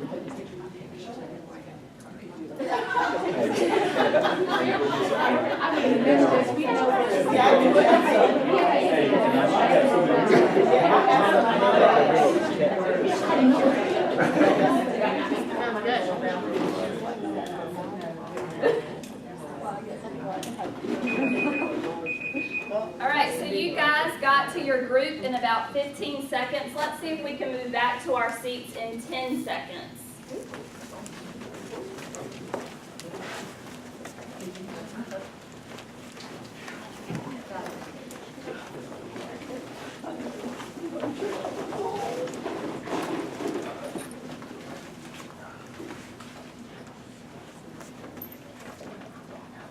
All right, if I could have my orange group come, or we can focus our directions to the orange poster back here. I could have my orange group talk to us about discipline, please. Well, this was the first section in the book, so let it be a lesson that orange always goes first. That was a typical orange comment. But we were kind of thinking about a couple of key points in the section, and that is how sometimes we can pervert meanings of words, and how that we will refer to discipline referrals, and then we use discipline in a context of the consequence. And one of the things that we really saw was that from the text is that discipline is not consequential, it's procedural. So, you know, the process that's in place to achieve the behavior you want, and the text refers to self-discipline in kind of that manner. So that was an interesting point that we saw. The next thing that we talked about was how we very often assume that our students know how to do something. They know how to get in line. They know how to face forward. They know these things, so I'm not going to go over them. I'm not going to do them because I've got sixth graders, or I've got third graders, or I've got high schoolers. And very often they don't. They don't know them, and it's when they don't know, it's our fault. They have a really good quote that says, if they're not doing what you've asked, the most likely explanation is that you haven't taught. And that was by Doug McCurry. I'd even like to add that the second point that you made about expecting them or assuming that they know it. Even the other piece that I was thinking about in my classroom was a lot of times I would say it and then say, well, this should stick, like I've said it, you know, my first year especially. I've told you once or twice already how to come in, so why don't you know this in January? But when I think about like my classroom, I started to look at it as like, I guess, mowing a lawn, that you've got to keep it up constantly, over and over again. So that's such a good point that you guys made. Well, and one of the things, I was mentioning to Julie that one of the interesting things is having, thinking of how these concepts apply to me now, thinking about how they apply to my first year teaching. I can see in myself a lot of mistakes I made. And it's interesting, and one of the things that I have come to realize is when you have to go over and continually mow along again and go back to these things, and sometimes I forget this, because in my opinion, when my kids are with me, my class is the most important class for 90 minutes. Now, it's obviously not when they leave, but they are a component of other things. Like when they're with us, there have been a lot of other things going on.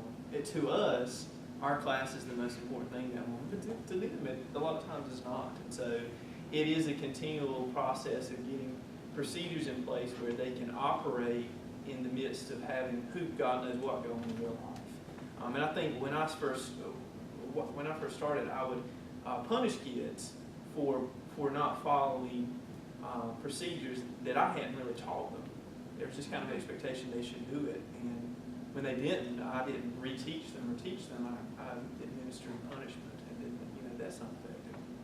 And I'm going to speak on your point. When I first started teaching, I think maybe about the first 2 months, I was losing my voice every day because for some reason I thought the kids maybe couldn't hear me or they just weren't doing what I wanted them to do. And I went to a workshop or something, and I came back in the next day and I said, we're starting over. This is a new day.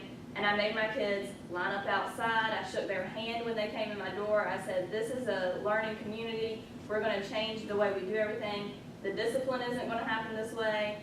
And I just started over because it was not working the way I wanted to. But then once I modeled those, the things that I needed them to know smoothly, and I haven't even had to do it as much over and over as I've been teaching longer. Any other comments? Our last thought was that planning plus purpose equals thoughtful discipline. And it has to come first, and it has to be purposely in place for it to come out correct. All right, let's take Alice's shout out for today and give them a hip hip hooray. 1, 2, 3. Hip hip hooray. All right, our next group, management. If I can have my management group come up, please.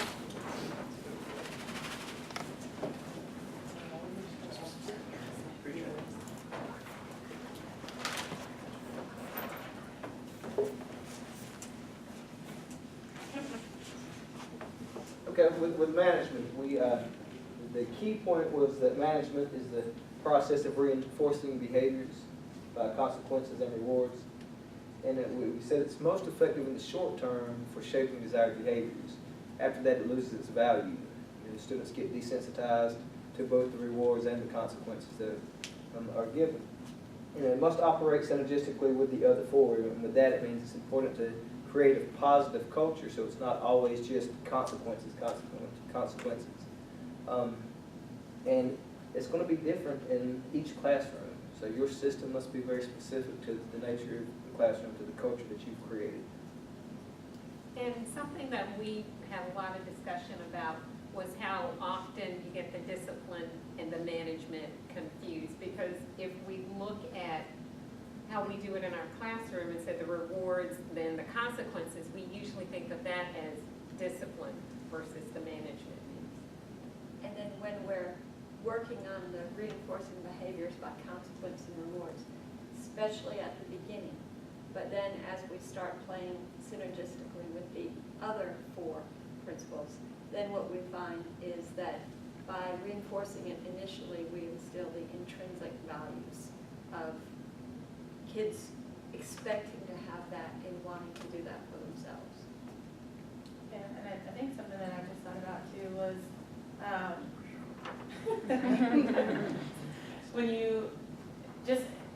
it's funny because Keith, you said you keep thinking about your first year. This makes me think of it as well.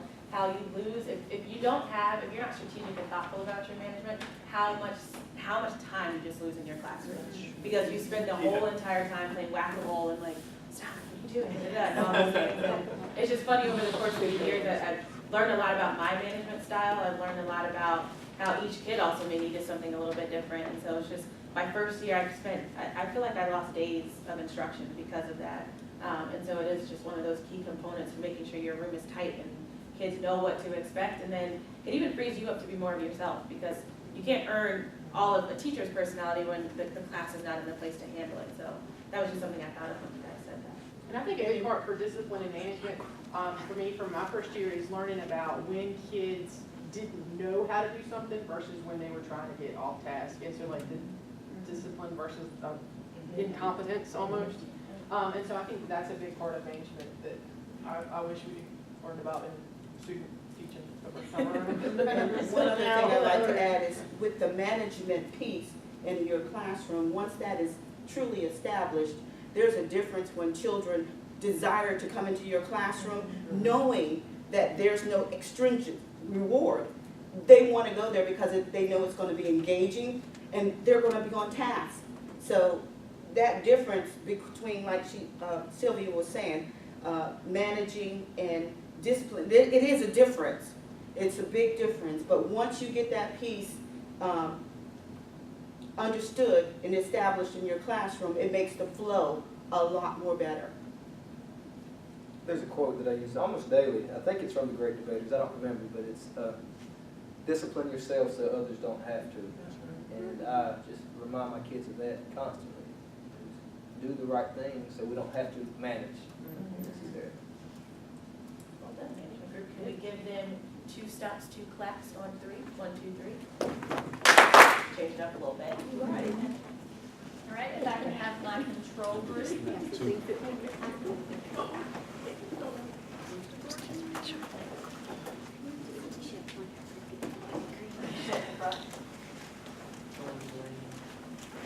Is it okay that I'm moving this, Keith? Yeah. Okay. I'll sit safe, right? You got what you want to see. Easy wearing green shirt.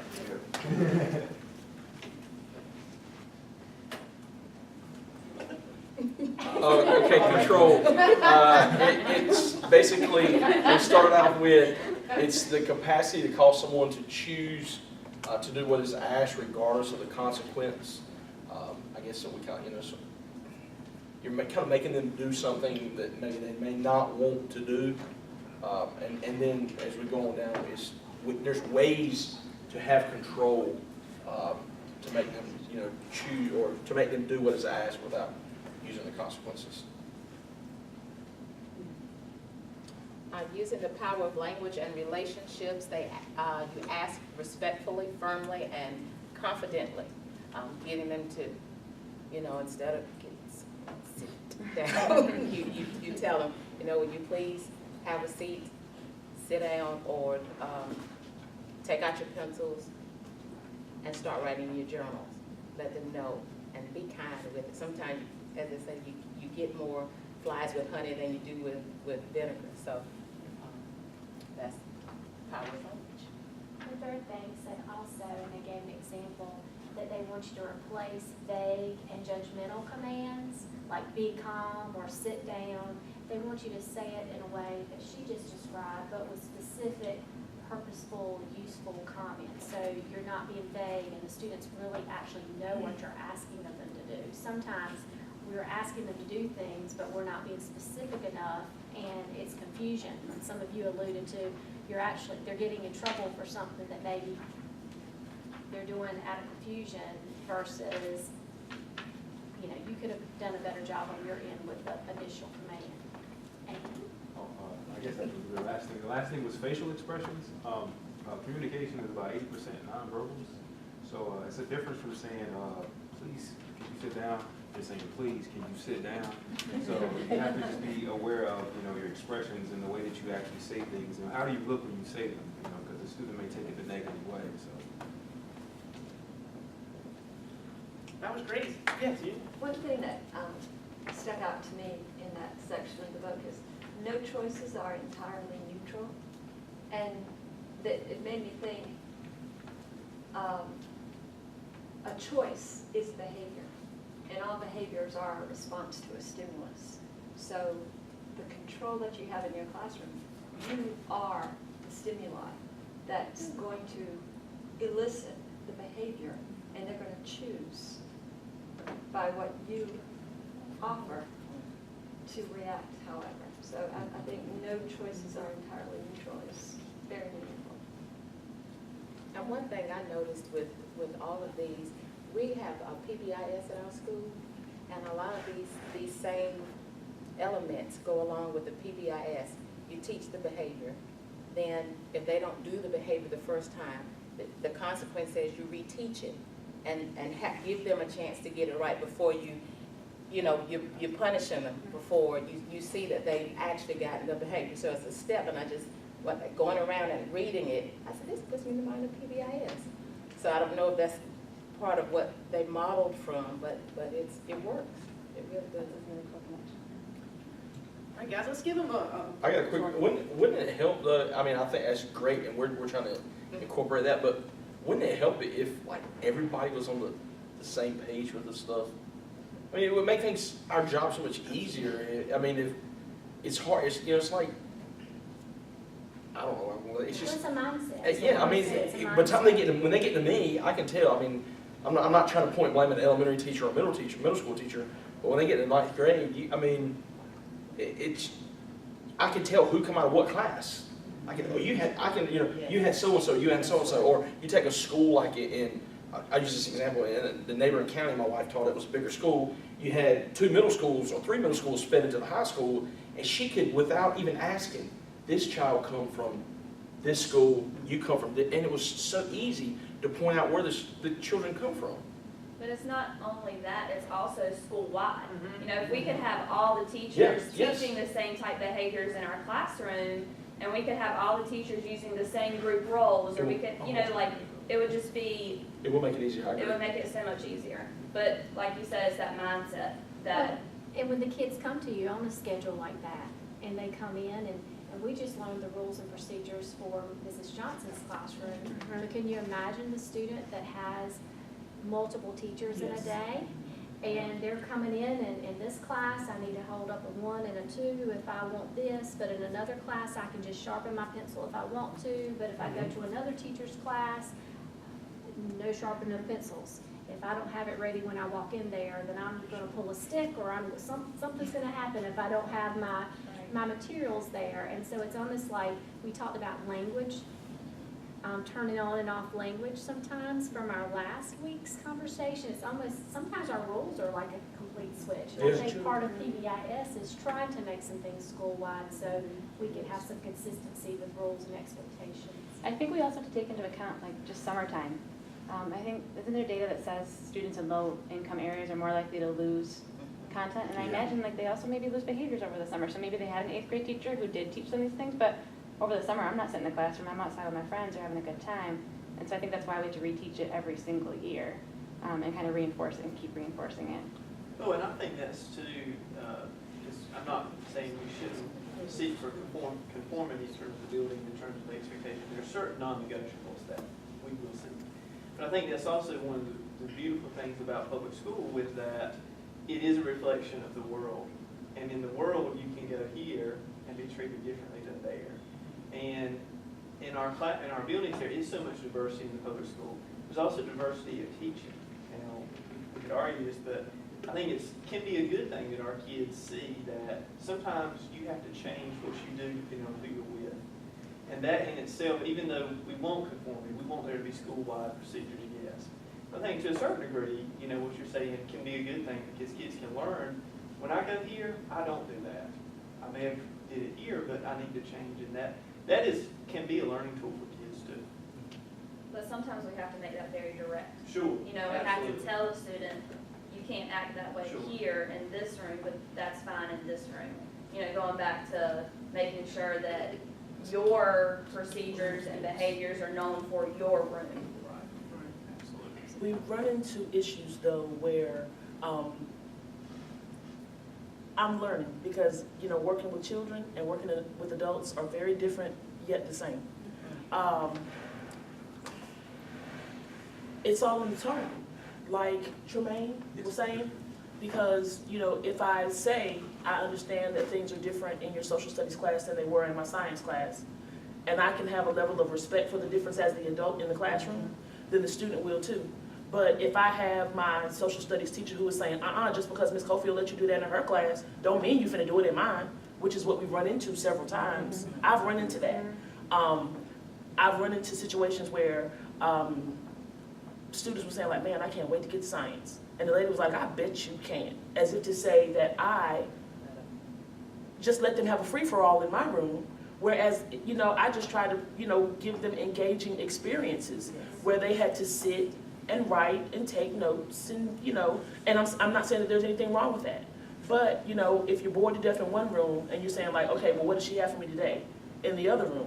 I think that the adult and the way that they present the situation and the way that they handle the situation has a lot to do with the way the student is going to perceive what goes on. So respecting the difference. If you're asking the child to respect the difference, I think we need to have the adults respect the difference as well. I think that's the point that I'm trying to make. I think teacher buy-in is good for a lot of this Absolutely. stuff. Because when we get into the techniques, I mean, like you said, if I'm using seat signals for everything and you're making fun of that, then I think that really rubs poorly for our kids too, and how we get into that.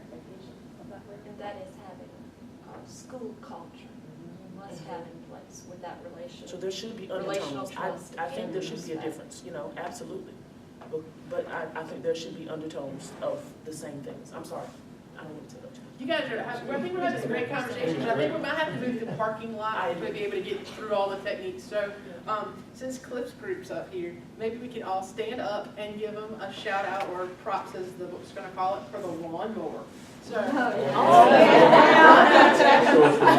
to go through Teach Like a Champion's lawnmower, all right, we're going to reach down and we're going to pull our lawnmower twice. And we're going to make our engine sounds. And then we're going to grip our handles and we're going to make a circle and smile the whole time. All right, let's put it all together. 1, 2, 3. Vroom, vroom, vroom. This is why I don't get guys nuts. Since I'm running. Thank you, guys. All right, the fourth principle is influence, which is right back here on the same wall where Cliff's group was, where the green group was. And influence, we want to inspire students to believe, we want them to succeed, and work for intrinsic reasons. We don't want them to have to work for a reward. Can I ask you real quick that I just thought of? A lot of times when I think of my reading class, or when you're thinking about a kid going home and they have so many different things they could be doing, watching TV, hanging out with their friends, I think a lot about like how can I make sure my influence is strong enough that when they are thinking about what choice they're going to make in that moment, they feel Miss Johnson's presence. Like they know that either the next day I'm going to hold them accountable for not reading like they should be reading, or that celebration is going to come in and like, awesome job, way to go above and beyond or something like that. So that made me just think about that intrinsic versus extrinsic. I know a lot of schools are trying to edit their strategic district goals. When we use the buzzword of lifelong learners, but I kept thinking about that when we were talking about the influence part. Just really trying to make it not just summertime or at home, but really how can we set them up for success? How can they want to learn more about the world even after they leave our classrooms?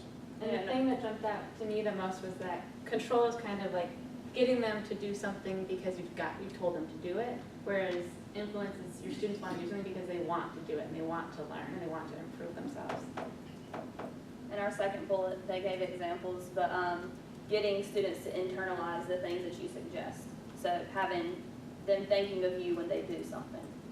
I think at the end of the day, our goal as teachers is to build habits, and so this is one of the best ways to do it, by like constantly inserting yourself and saying those messages over and over and over again, so that when they are out of our classroom and they have to make that choice, they have something to fall back on that we've kind of been putting into them from day one. I mean, we see them so much. I mean, we see them probably more than some of their parents even see them. So we have to be that strong, positive influence in their life that when they're away from us, they do things that we've modeled and showed them was the correct behavior to have. And I was going to just share one thing that was in my mind ever since I saw you post that over there, that I think before though we can have a serious influence on them, we have to make sure we have built credibility for ourselves. And that means being at work on time, that means being dressed professionally, it means making them think that what you do in your classroom is the best of any other classroom like yours. And I just remember 2 years ago, I had the weakest class, large 35 students, 4 period, just having a hard time with the kids to be able to get things together. And ESCOM does have the district transformation team.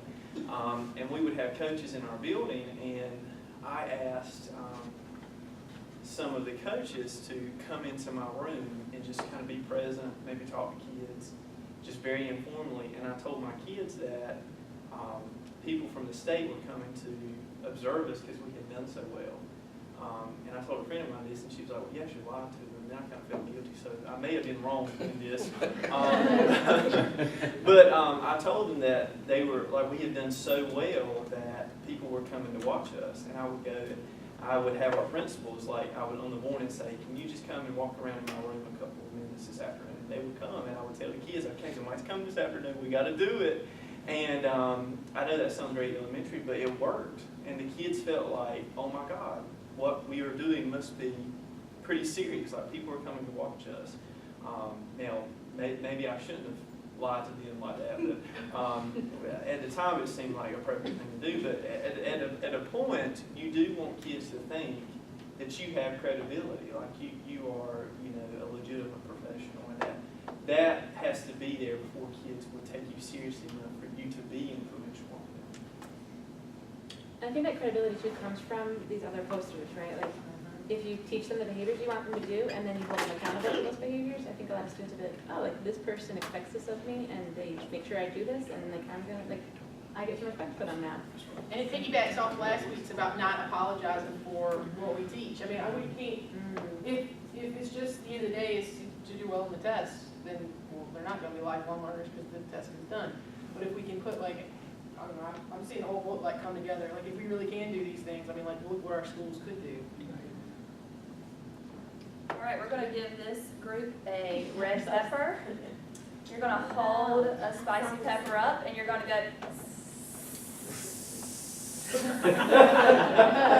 All right, my last group, engagement.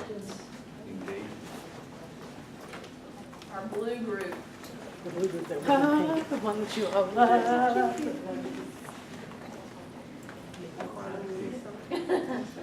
All right, our group was engagement, and some of the things that we pulled out was, in the first paragraph, was some keywords, productive and positive work. And we said no time for counterproductivity, where we want our kids to be able to lose themselves in our classroom. They want to make sure that we have stuff that they're engaged and they're involved, because if we don't have anything, then of course, we can expect them to be off task. The next thing that we came across was what you do all day shapes what you believe rather than vice versa. So if you want your students to be entrepreneurs, treat them like entrepreneurs. Treat your classroom like you are a community of entrepreneurs. And so what they see and what they believe and what they interact in every single day, what they hear, will become what they become as individuals. The other concept was you got to change from the outside in. A lot of times our students do not come in exhibiting the characteristics that we would like for them to display. But if you create an atmosphere of positivity, eventually they will become positive. If you show enthusiasm, then they will become enthusiastic if they're not in the beginning. So I guess for the teachers and then ultimately for the students as well, be the change that you want to see. So if we start that concept in our classrooms as the facilitators, ultimately you'll see that rub off on students, and then it'll be contagious. And it's so true. Think about when you're having a really bad day or you feel really bad and you go to work anyways. It's like everything goes wrong that day. But when you go in and you're so excited, they're all so excited. I mean, it really It's so funny because when I can go to bed and get up and go to the gym at 5 o'clock in the morning, I feel so great when I go to school. I'm like, what did you drink? Like, chill out, Miss Singer. But it's like they pick up on that excitement. Like, oh, maybe you should do the gym more often. And on the days where you've already established that in your room and you have a rough day, some student will come by and remind you, like, hey, don't forget, this is what you told me. And, so they'll give you what you've given them. And I was going to say, when we're thinking of transition from the classroom to the building, let's think of that from a school executive standpoint, if you go in as a school executive, you've got to be positive and you've got to, I mean, because your staff feeds off of you. You don't want to be that principal that, oh, we can tell she's in a mood today. We better stay clear of the, I mean, and you know that that's what the little, you know what I'm saying? But you've also got to say, like, when you know it's some of those stressful days, sometimes you have to kind of put on your actress hat and say, I know that they're gonna be nervous this morning. I got to go in there and be like their cheerleader to cheer them on because, you know, they've worked hard and they're tense and rattled and, you know, I've got to fake it a little bit myself, you know, to be what they might need from me for the day. All right, in the spirit of cheering people on, we're going to give this group my new favorite props, the hitter. So if you guys read this, we're going to throw a ball in the air, hit it, and then we're going to watch it fly away, and we're going to go. Everybody up. All right, on 3, 1, 2. What if I 3. miss the ball? You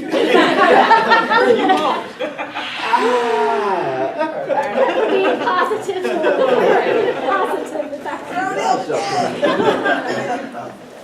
All right, and if you will take the next 2 minutes, just to kind of conclude our principal section of the text, you can either text in to this, or you can go to this webpage or this website, polev.com/WinfreyBurns906.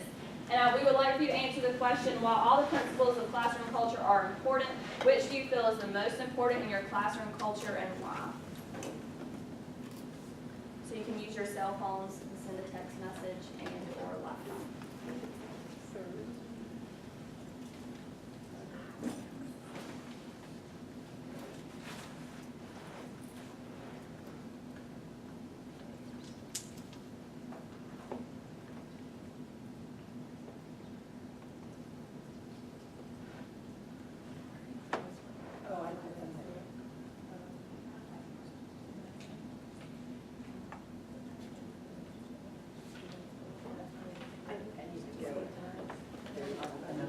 What is the second number?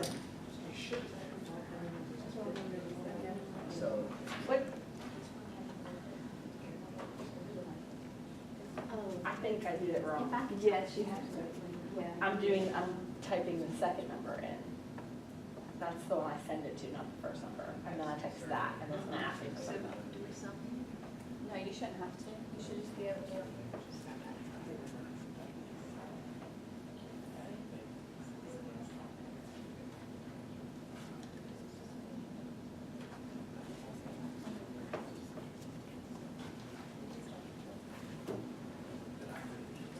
I don't know.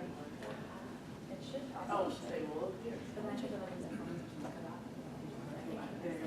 Hi there, like we said, hi. Yeah.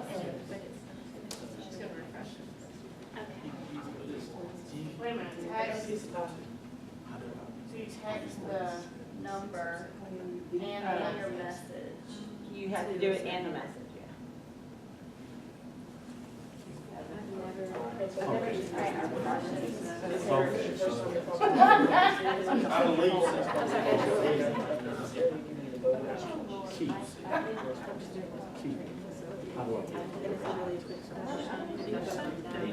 Yay, mine's up!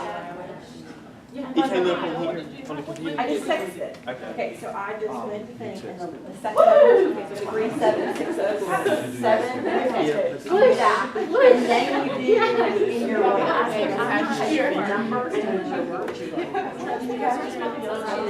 Oh, it said, well, I didn't do Laura. You didn't say about it? I didn't say that. First, yeah.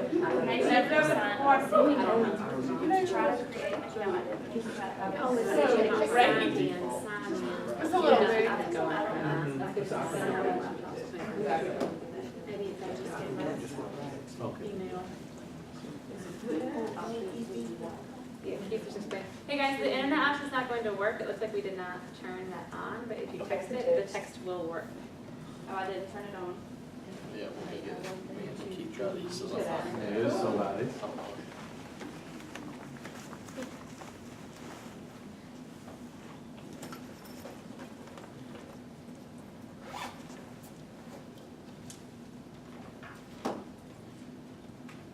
So let's text it in. since we had a.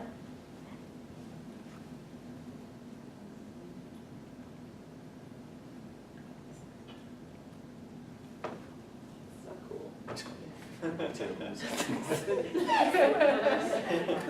had to do mine a second time because I didn't realize there was a Y to the question. Listen, that wasn't gonna work. But that's Internet. cool. Yeah, internet. So I want to write that down. You want to Nicole everywhere. Apparently there's something you have to click to make it so that you can use the computer. So don't forget that part when you do that.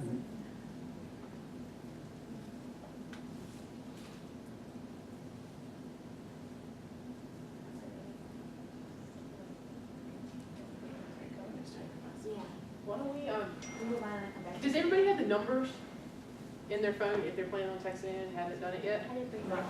That's great. Hang on, if you can get the numbers down, that we can go ahead and start with the other thing and you can be finished up, and then we can look at them again at the end.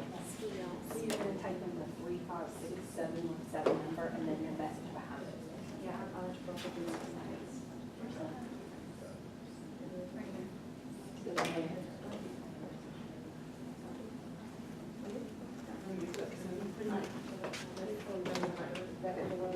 And then you're gonna take that and then what you want to say in the same message. Yes. Like I was like, hold on.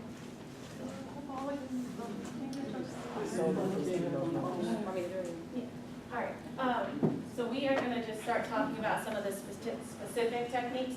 The principles obviously were like the bigger umbrella, and now these are actual tangible things that you can do to start contributing to your classroom culture. So the entry routine, which was modeled earlier, this is explaining to students how to enter the room. And essentially the biggest thing when you're thinking about this is it's just making a habit of what you want them to be like, what they should look like, what it should sound like, what it should feel like when they walk into your room, so they know that your room is different, your room is special. And then it's just a way to communicate your expectations on a daily basis, so they know when they come in what to expect from you.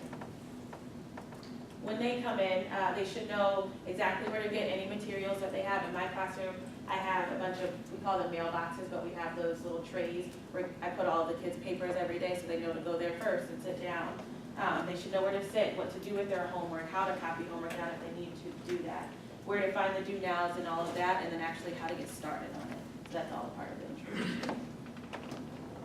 So if you all, at your table, would just discuss these 3 questions, and rather than doing it 1 minute a person, we're just going to set about 2 minutes for you to have a discussion. Feel free to start at number 1, because they kind of do go into sequential order, and just think about your classroom or anything that you may have heard from your table and respond to that. So we'll put about 2 minutes in the class, and feel free to answer those, respond to the questions.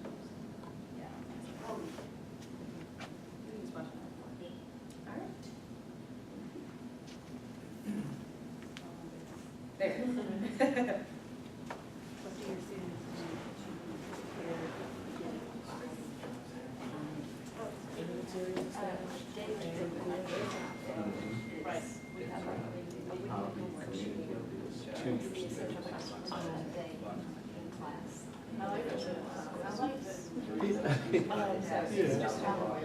I think we do it just like what we're doing at the end of each class, to summarize what you're going to bring, because it may be different each day, you know, what might be there.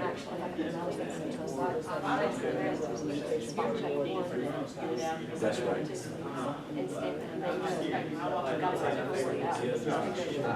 Sometimes they don't have it, but.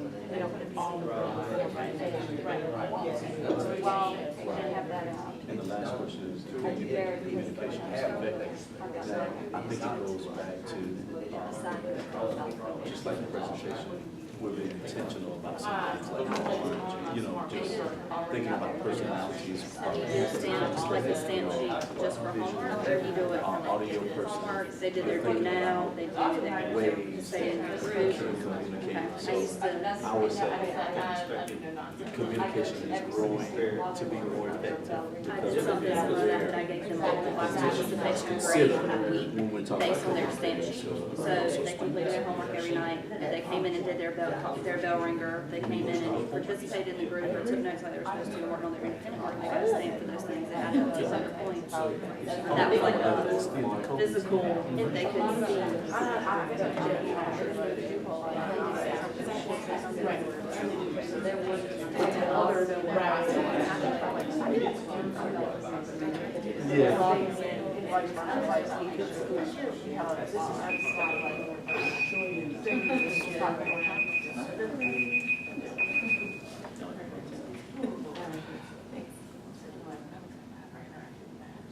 All right. Oh, I'm sorry. Rather than just sharing out whole group, just so you, for the sake of time, we're just going to transition on to the next slide.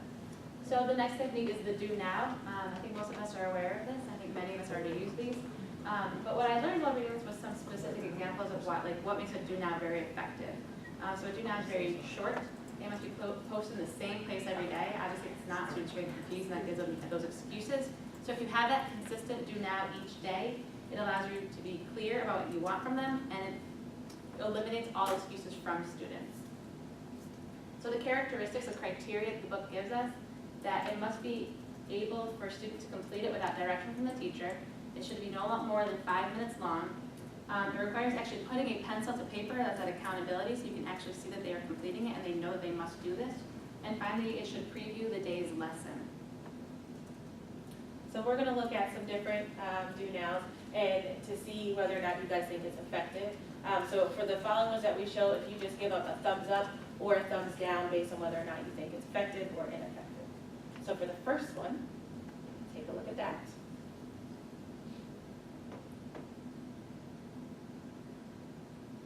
Once you're there, thumbs up or thumbs down. Julie, can you share why you said yes? Because they have pencil paper, it's something they have to turn in, and it gives very specific things that you're looking for. Will that take very long too? Just take them no more than 5 minutes.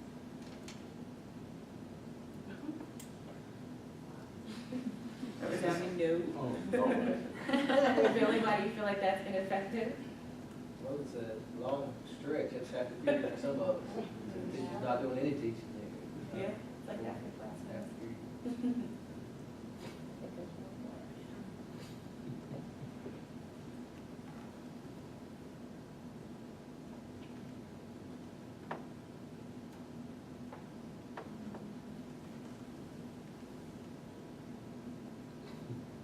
Well, Alice, why do you feel like it's ineffective? Because it's multiple choice, so it's not gonna take them very long, and then plus it said the teacher has to remind the students about the food chain. Great. Great. The next technique is tight transitions. We tried to model this for you guys earlier when we timed you by saying you took 12 seconds before, now take 10 seconds. So tight transitions are just having quick routine transitions that can save our scarcest resource, which obviously is time. And they are only effective if they are consistently used and become habitual, which I think comes back to what Ashley brought up at the very beginning, go 15 miles per hour, right? So you can go 100. You have to do this over and over and over and over with students and reinforce it over and over and over again. And eventually, like Ashley said, your classroom becomes this well-oiled machine where you don't have to worry very much about, wasting this time. So I have a little picture of we're saving some time. Something that was really cool, it could change. You can save up to a whole week of class by using tight transitions, which is incredible when you think about that instructional time.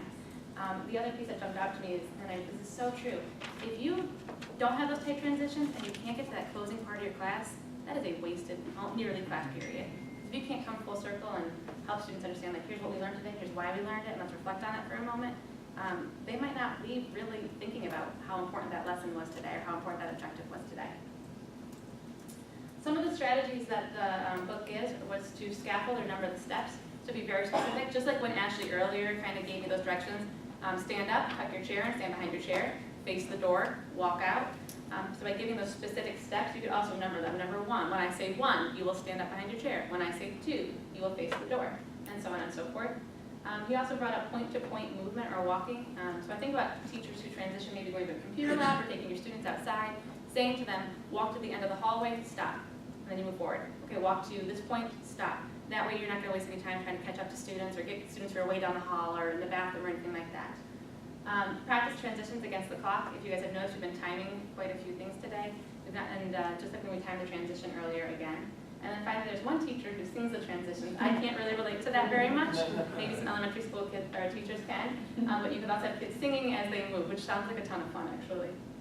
And there's a great video for that on the Facebook site for Teach Like a Champion, where they are in the reading groups and the teacher moves quickly with the song to get them from like chaotic reading to something else. But it's really cool how it happens in like 1 second or 2 seconds. We use in my class on a regular basis different superhero theme songs because they're really short to go from class to class. So when we transition from reading to math, they'll have a 30-second theme song to get whatever they need put away and back where they're So what might that be? So we've got Flash, and I've got Wonder Woman, and So we've got how does Spider-Man. it go? I play it, and the song comes on, and they are so used to the song, they know how much time it has. Going from reading to math is our longest song, and it's the Spider-Man one because we have so much to put away with reading and get out for math. But our science one is Flash, and it's super quick. And the other one we don't do, the Spider-Man one, is peanut butter jelly time, and that's where we go to lunch. Kids love it because we're going to lunch. And to add, one teacher at my school was noticing he lost so much time during transition, so I just want to share this in case you use it in your room. But he teaches math, and so during the transitions when it would be like take 2 minutes to do whatever, he had kids hold up their pencil as soon as they were ready to go, and then he would do cold call battles essentially back and forth with kids with different math facts. And then in my reading department, we've adopted that, and we use V's up, and so we teach vocab words, and so then I do vocab battles among kids to like, once you're ready, because the worst thing is they're ready and they're just staring at you with nothing else to do, so it helps engage the class, and then kids move faster because they want to be involved in it. So it's really cool if you haven't tried it or want to try it in your classroom. All right, so we're gonna just take a couple minutes to do this. It's gonna require you guys to move. You guys got 12 seconds to go to the place in your room based on your grade level. We got K4 over there, 5-8 right here, and 9-12 right here. We decided to break this up by grade level because it just seems like transitions in elementary might be very different from transitions in high school. We're gonna give you guys 4 minutes to go ahead to your group, talk about these questions and answer them. And you guys have 12 seconds to get to your corner. Go. This way? Yeah. This way. I was wondering where you're going. I love my little baby. Yeah, I'm in elementary and I'm a 6th grade. We do pre-K 7, 12 across the street.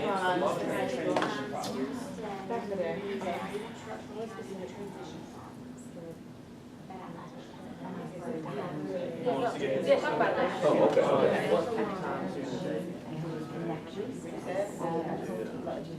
Well, I think it's two things. I think Little. I don't think we explore kids aren't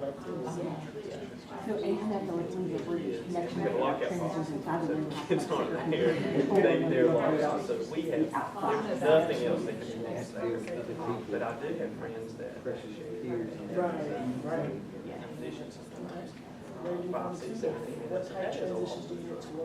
I think of that, but I also think of being in the classroom. And I think of it as, you do have to undercoat everybody. But I haven't done a good job of like seeing the field and some of that. Make extensions if you need to, but I'm in the 5th grade world, so that's why I can't talk about it.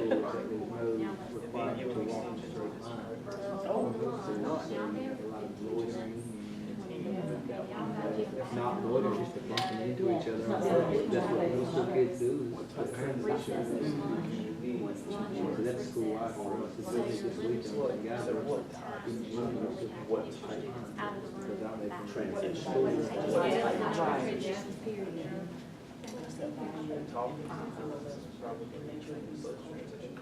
When you ask kids before they do it, they stop to have a sidebar conversation. Just make an expectation of, here's the students who have done something. No, go ahead, go ahead. No, go ahead.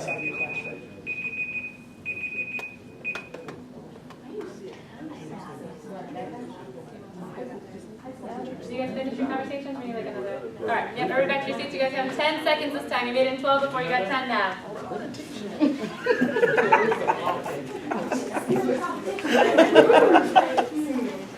There's still conversations that you're having. If you use your Post-it notes to write those and hold them up, we'll come around and put them on the parking lot.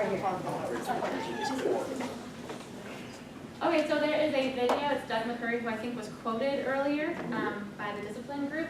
This is him passing out papers to his students, and you can see, and I want you guys to be thinking during this video, I want you guys to think about, What I do want to work on is how to pass out. I want you guys to be looking at the students and thinking, how are they reacting to this activity, and how do they seem like they feel during it? Papers, okay? I'm going to pass papers on the road, and they're going to come over. The only person who needs to get out of the seat is my friend James, because James is a big space between James and Bruce. So let me show you what I will do. I will hand out, there's 4 people here. So I'm going to put 4 pieces of paper here.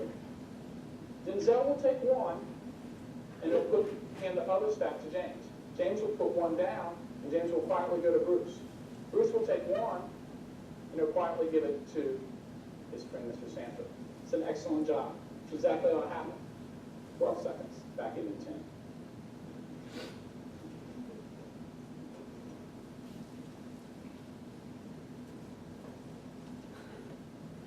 11 seconds. Back out in 10.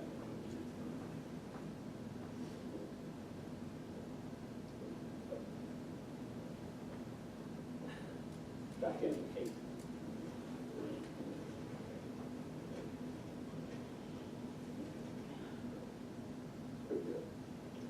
So one thing we're also going to do in this class. I'd love to get 2 comments real quickly on what you guys noticed about those students. How do those students seem during that video? How do they feel about the transition? They're excited. They like that. Sounds like a game. Well, first of all, if you can get a kid to be excited about time, then something is going on that's right in the classroom. And I think that is the great thing about teaching too. When you project that energy, and when kids can get excited about the things you get excited about. And if they were outside the room and be excited, they'd be called a certain bird nerd. But if they can do that, and that's just a cool thing. And if you get a kid to be excited about moving paper, then something's happening that should be happening. I think it's really cool too, like it shows, like you're showing growth too in a way. I think like that's what school's all about, so it's like, get better right now. Like you guys just did this for 10 seconds, get better immediately, and kids like want that challenge. I think humans naturally crave getting better at everything that they can get better at. And just like, if you guys can reflect on your own time, how could you make something like that work for your own students? The second video, I bet you can watch at home, it's got high school kids, and that teacher will use it as a competition between periods. So first period did it in 8 seconds, can you guys do it in 6 seconds? It's healthy competition, but I think another incentive for the older kids that are going to interact. All right, so we're going to do a quick self-assessment. We're moving on to the next strategy. So if you guys would mind just writing down or just thinking this to yourself on a scale of 1 to 10, about how often do you find your students' papers or notes on a desk after class? About how often can they find their older notes to recall information? And about how often do you purposefully set aside class time for students to put papers away?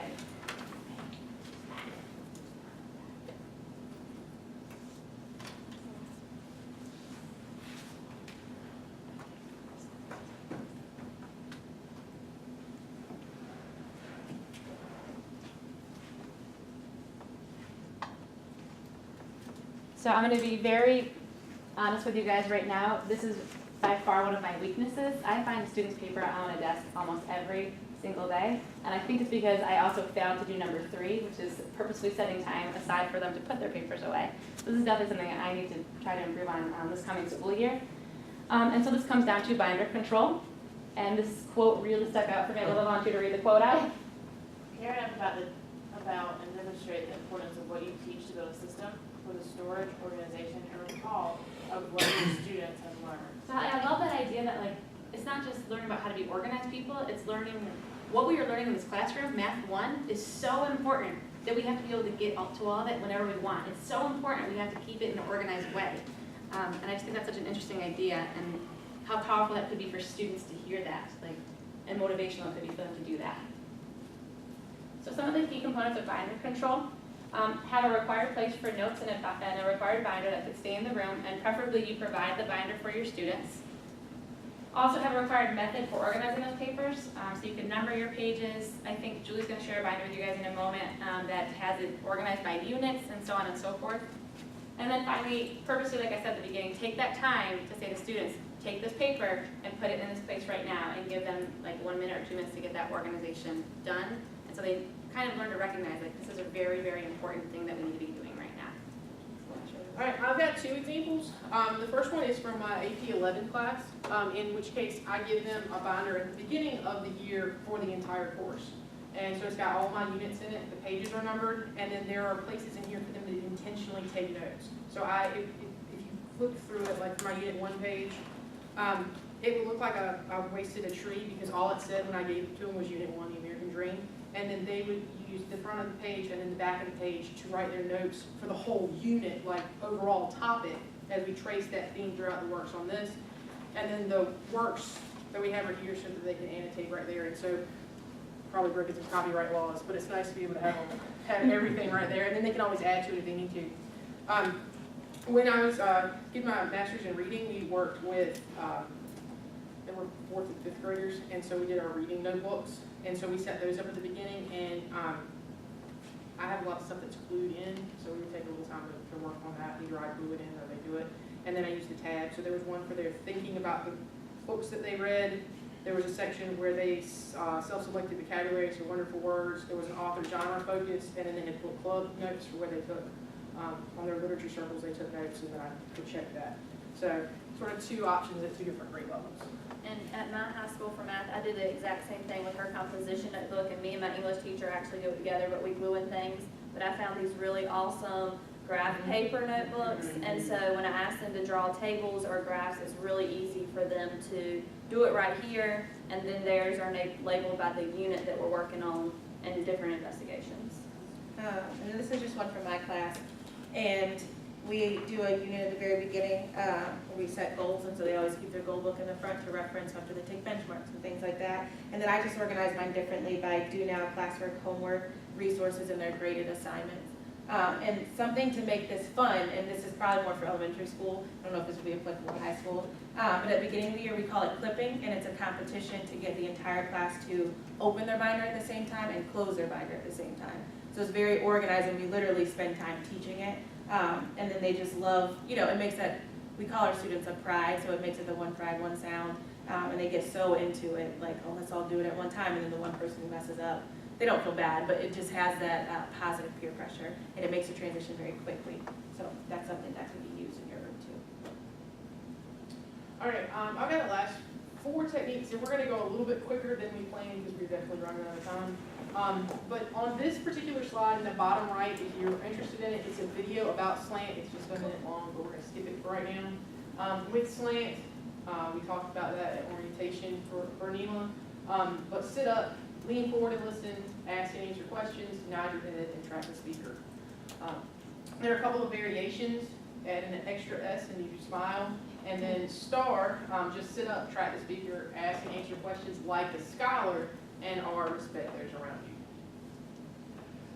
This one, when we talked in our group, we noticed it has a lot of similarities to what we've already talked about anyway, but ready on your mark, set, go. So on your mark, show students how to prepare for class before it begins, and then expect them to do so every day. And teach them preparation on the next slide, some specific things to make sure you've covered. Be explicit about what students need to have to start your class.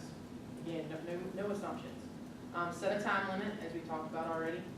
If they do not do those things, have a standard consequence and enforce that fairly. Provide tools without consequence, pencils and pens to those who recognize the need for class. Book suggests to have a place where they can go in that 2 minutes of getting organized time, be able to get their stuff from you without any penalty. And then also number 5, make sure that you include homework. And again, we're running out of time, but at some point, hopefully before we start next school year, think about what are your routines for class preparation? Are they effective from what we've done here? Do I need to make any changes? And those those are great coaching questions that if you were going in and you thought there was problems with the routines in the classroom, that you could then ask of that teacher for self-reflection. Seat signals, I don't use these in my classroom, but as we were talking during the discipline thing, he said that he did in high school and that they're really effective for him. So I think I want to kind of give him another shot. I think they're working for him. But there are various options. The book has one list, and as you look at the pictures for the next couple of slides, you'll see where teachers do different things. These do, I think, along with the book, we've got the bathroom, the utensil sign, and the tissue one. So whatever your signals are, please make sure you use them, that they're posted so kids have a chance to look and refer to that. And then just think about, like, if you're like me and you haven't been using seat signals, should you be using them? And if you do, what should you have seat signals for? They should be able to signal from their seats. It must be nonverbal so that it does not disrupt your instruction. The signal should be specific, but not where they would distract somebody else. Our response as teachers should not interrupt our instruction. And again, post them on the wall. And I think, as with so many things we've already talked about, consistency is key. And then this was another option, right? The bathroom was a top signal, tissues, utensils, water, and then obviously the question one kids are good with. Again, I think we're all gotta keep going. All right, so the last thing we've been doing a lot throughout this class, props, also called shout-outs and ups, are effective ways to harness public praise for students to demonstrate excellence or exemplify virtues. And whenever you use a prop, it should be quick, it should rely on movement and sound, everybody should join in, it should be lively and fun, and students may suggest ideas and add to it, just like we've done here. And then the last slide we've got is for this props are the examples from the book, which we had demonstrated all of except for the roller coaster. That's because I get sick on roller coasters, so I'm not doing that. But if that one works for you, it's on pages 164, 165 in the book. We also had a video. And we also had a video for that, which wasn't as good as some of the other ones, but it is a high school teacher trying to talk about using praise in her classes. So. I want to throw in, I'm really excited to start using this because right now what I do is I'm like, okay, give so-and-so a big round of applause. And that takes a good 14 seconds and so on and so forth. So I'm very excited. I started teaching some of my students just this week, and even my 9th graders were like, oh, the hitter. So it's been really fun, and it's saving so much time. And I think that's what so much of this creating a strong classroom culture is teaching these students these skills over and over and over again. And then at the end, that saves you a lot of instructional time. So in conclusion, Julie called this our Forrest Gump, life is like a box of chocolates, but ours is creating classroom culture is like. On your sticky notes on your table, if you could just answer that, and whenever you are finished, if you will come and post yours, just to kind of give us an idea about what your main goal or what you got out of today's lesson. We're looking for a metaphor or a simile, just like life is like a box of chocolates. I guess you guys can a simile. So we got a teacher here.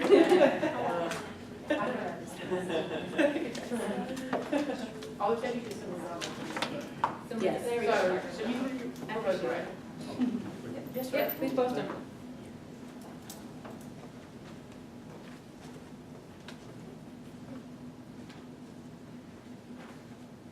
We good? All right. Well, thank you guys so much. Thank you. You guys did an awesome job.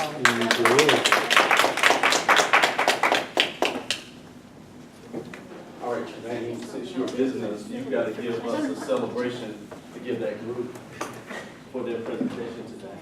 I like the hitter. All right, we'll do it. You're a hitter. Yeah. All right, stand up.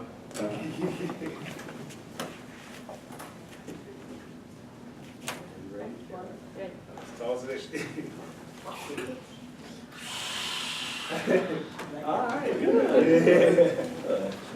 Nicole, ladies first, I'm gonna let you give your comments first. You're gonna be very. Meditate on my haven't gotten. But Jason and I just looked over at each other during the presentation, and we were just like, y'all don't really need us. Like, we just worked ourselves out of a job. I just think the group did an awesome job. They made us feel safe and comfortable. They were affirming affirming us during the way. They were modeling what the components of the chapter were about so we could see it, we could talk about it. We had time to talk with partners, we had time to talk in groups. They introduced me some new technology sites I had not used before.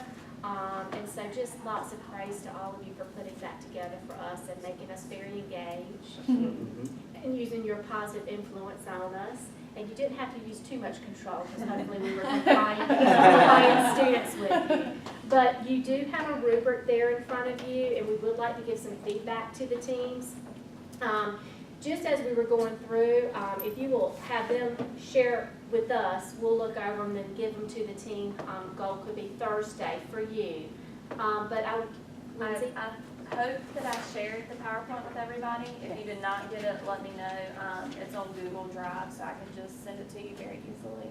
And remember, once you get more training as the summer goes on, Bonnie had mentioned last class that this could be something that could get uploaded to your portfolio so that what you're doing right now can count and start working for that. But just like at least 3 positives for the group real quick from what you're putting on comments so we can share to give them some affirmations out the door.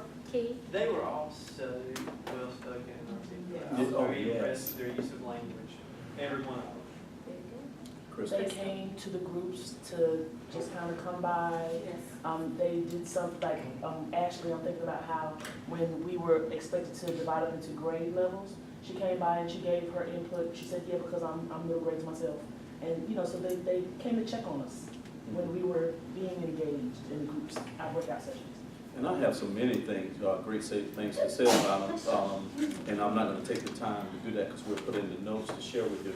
But the one I did want to stress is that they modeled every strategy throughout the entire presentation. And I like to use the word poise because I'm a Dallas Cowboy fan, and my quarterback always has to be a poise and a great demeanor. And so I can give that to you today. You have a great demeanor and you had poise throughout the presentation. They've just raised the bar for them. Yeah, that's why I told Spirit of competition. I started to do like my mama used to say. My mama used to say, I'm just going to get my pocketbook and go. I get my laptop and go. I mean, I feel like Thursday when we go, we're going to have to like come in with a marching band. Now hold on. Let's not make any apologies here, Keith. We're going to be getting on Thursday. Those self-deprecations. That's right, that's right. But it's just indicative of the quality administrators you're going to be. The only advice I would give is that every place where you all had students, start transitioning that to teachers, because your most important person that you're going to have in the building is your teacher. And then start transferring everything that you said in classroom to what? Building. To building.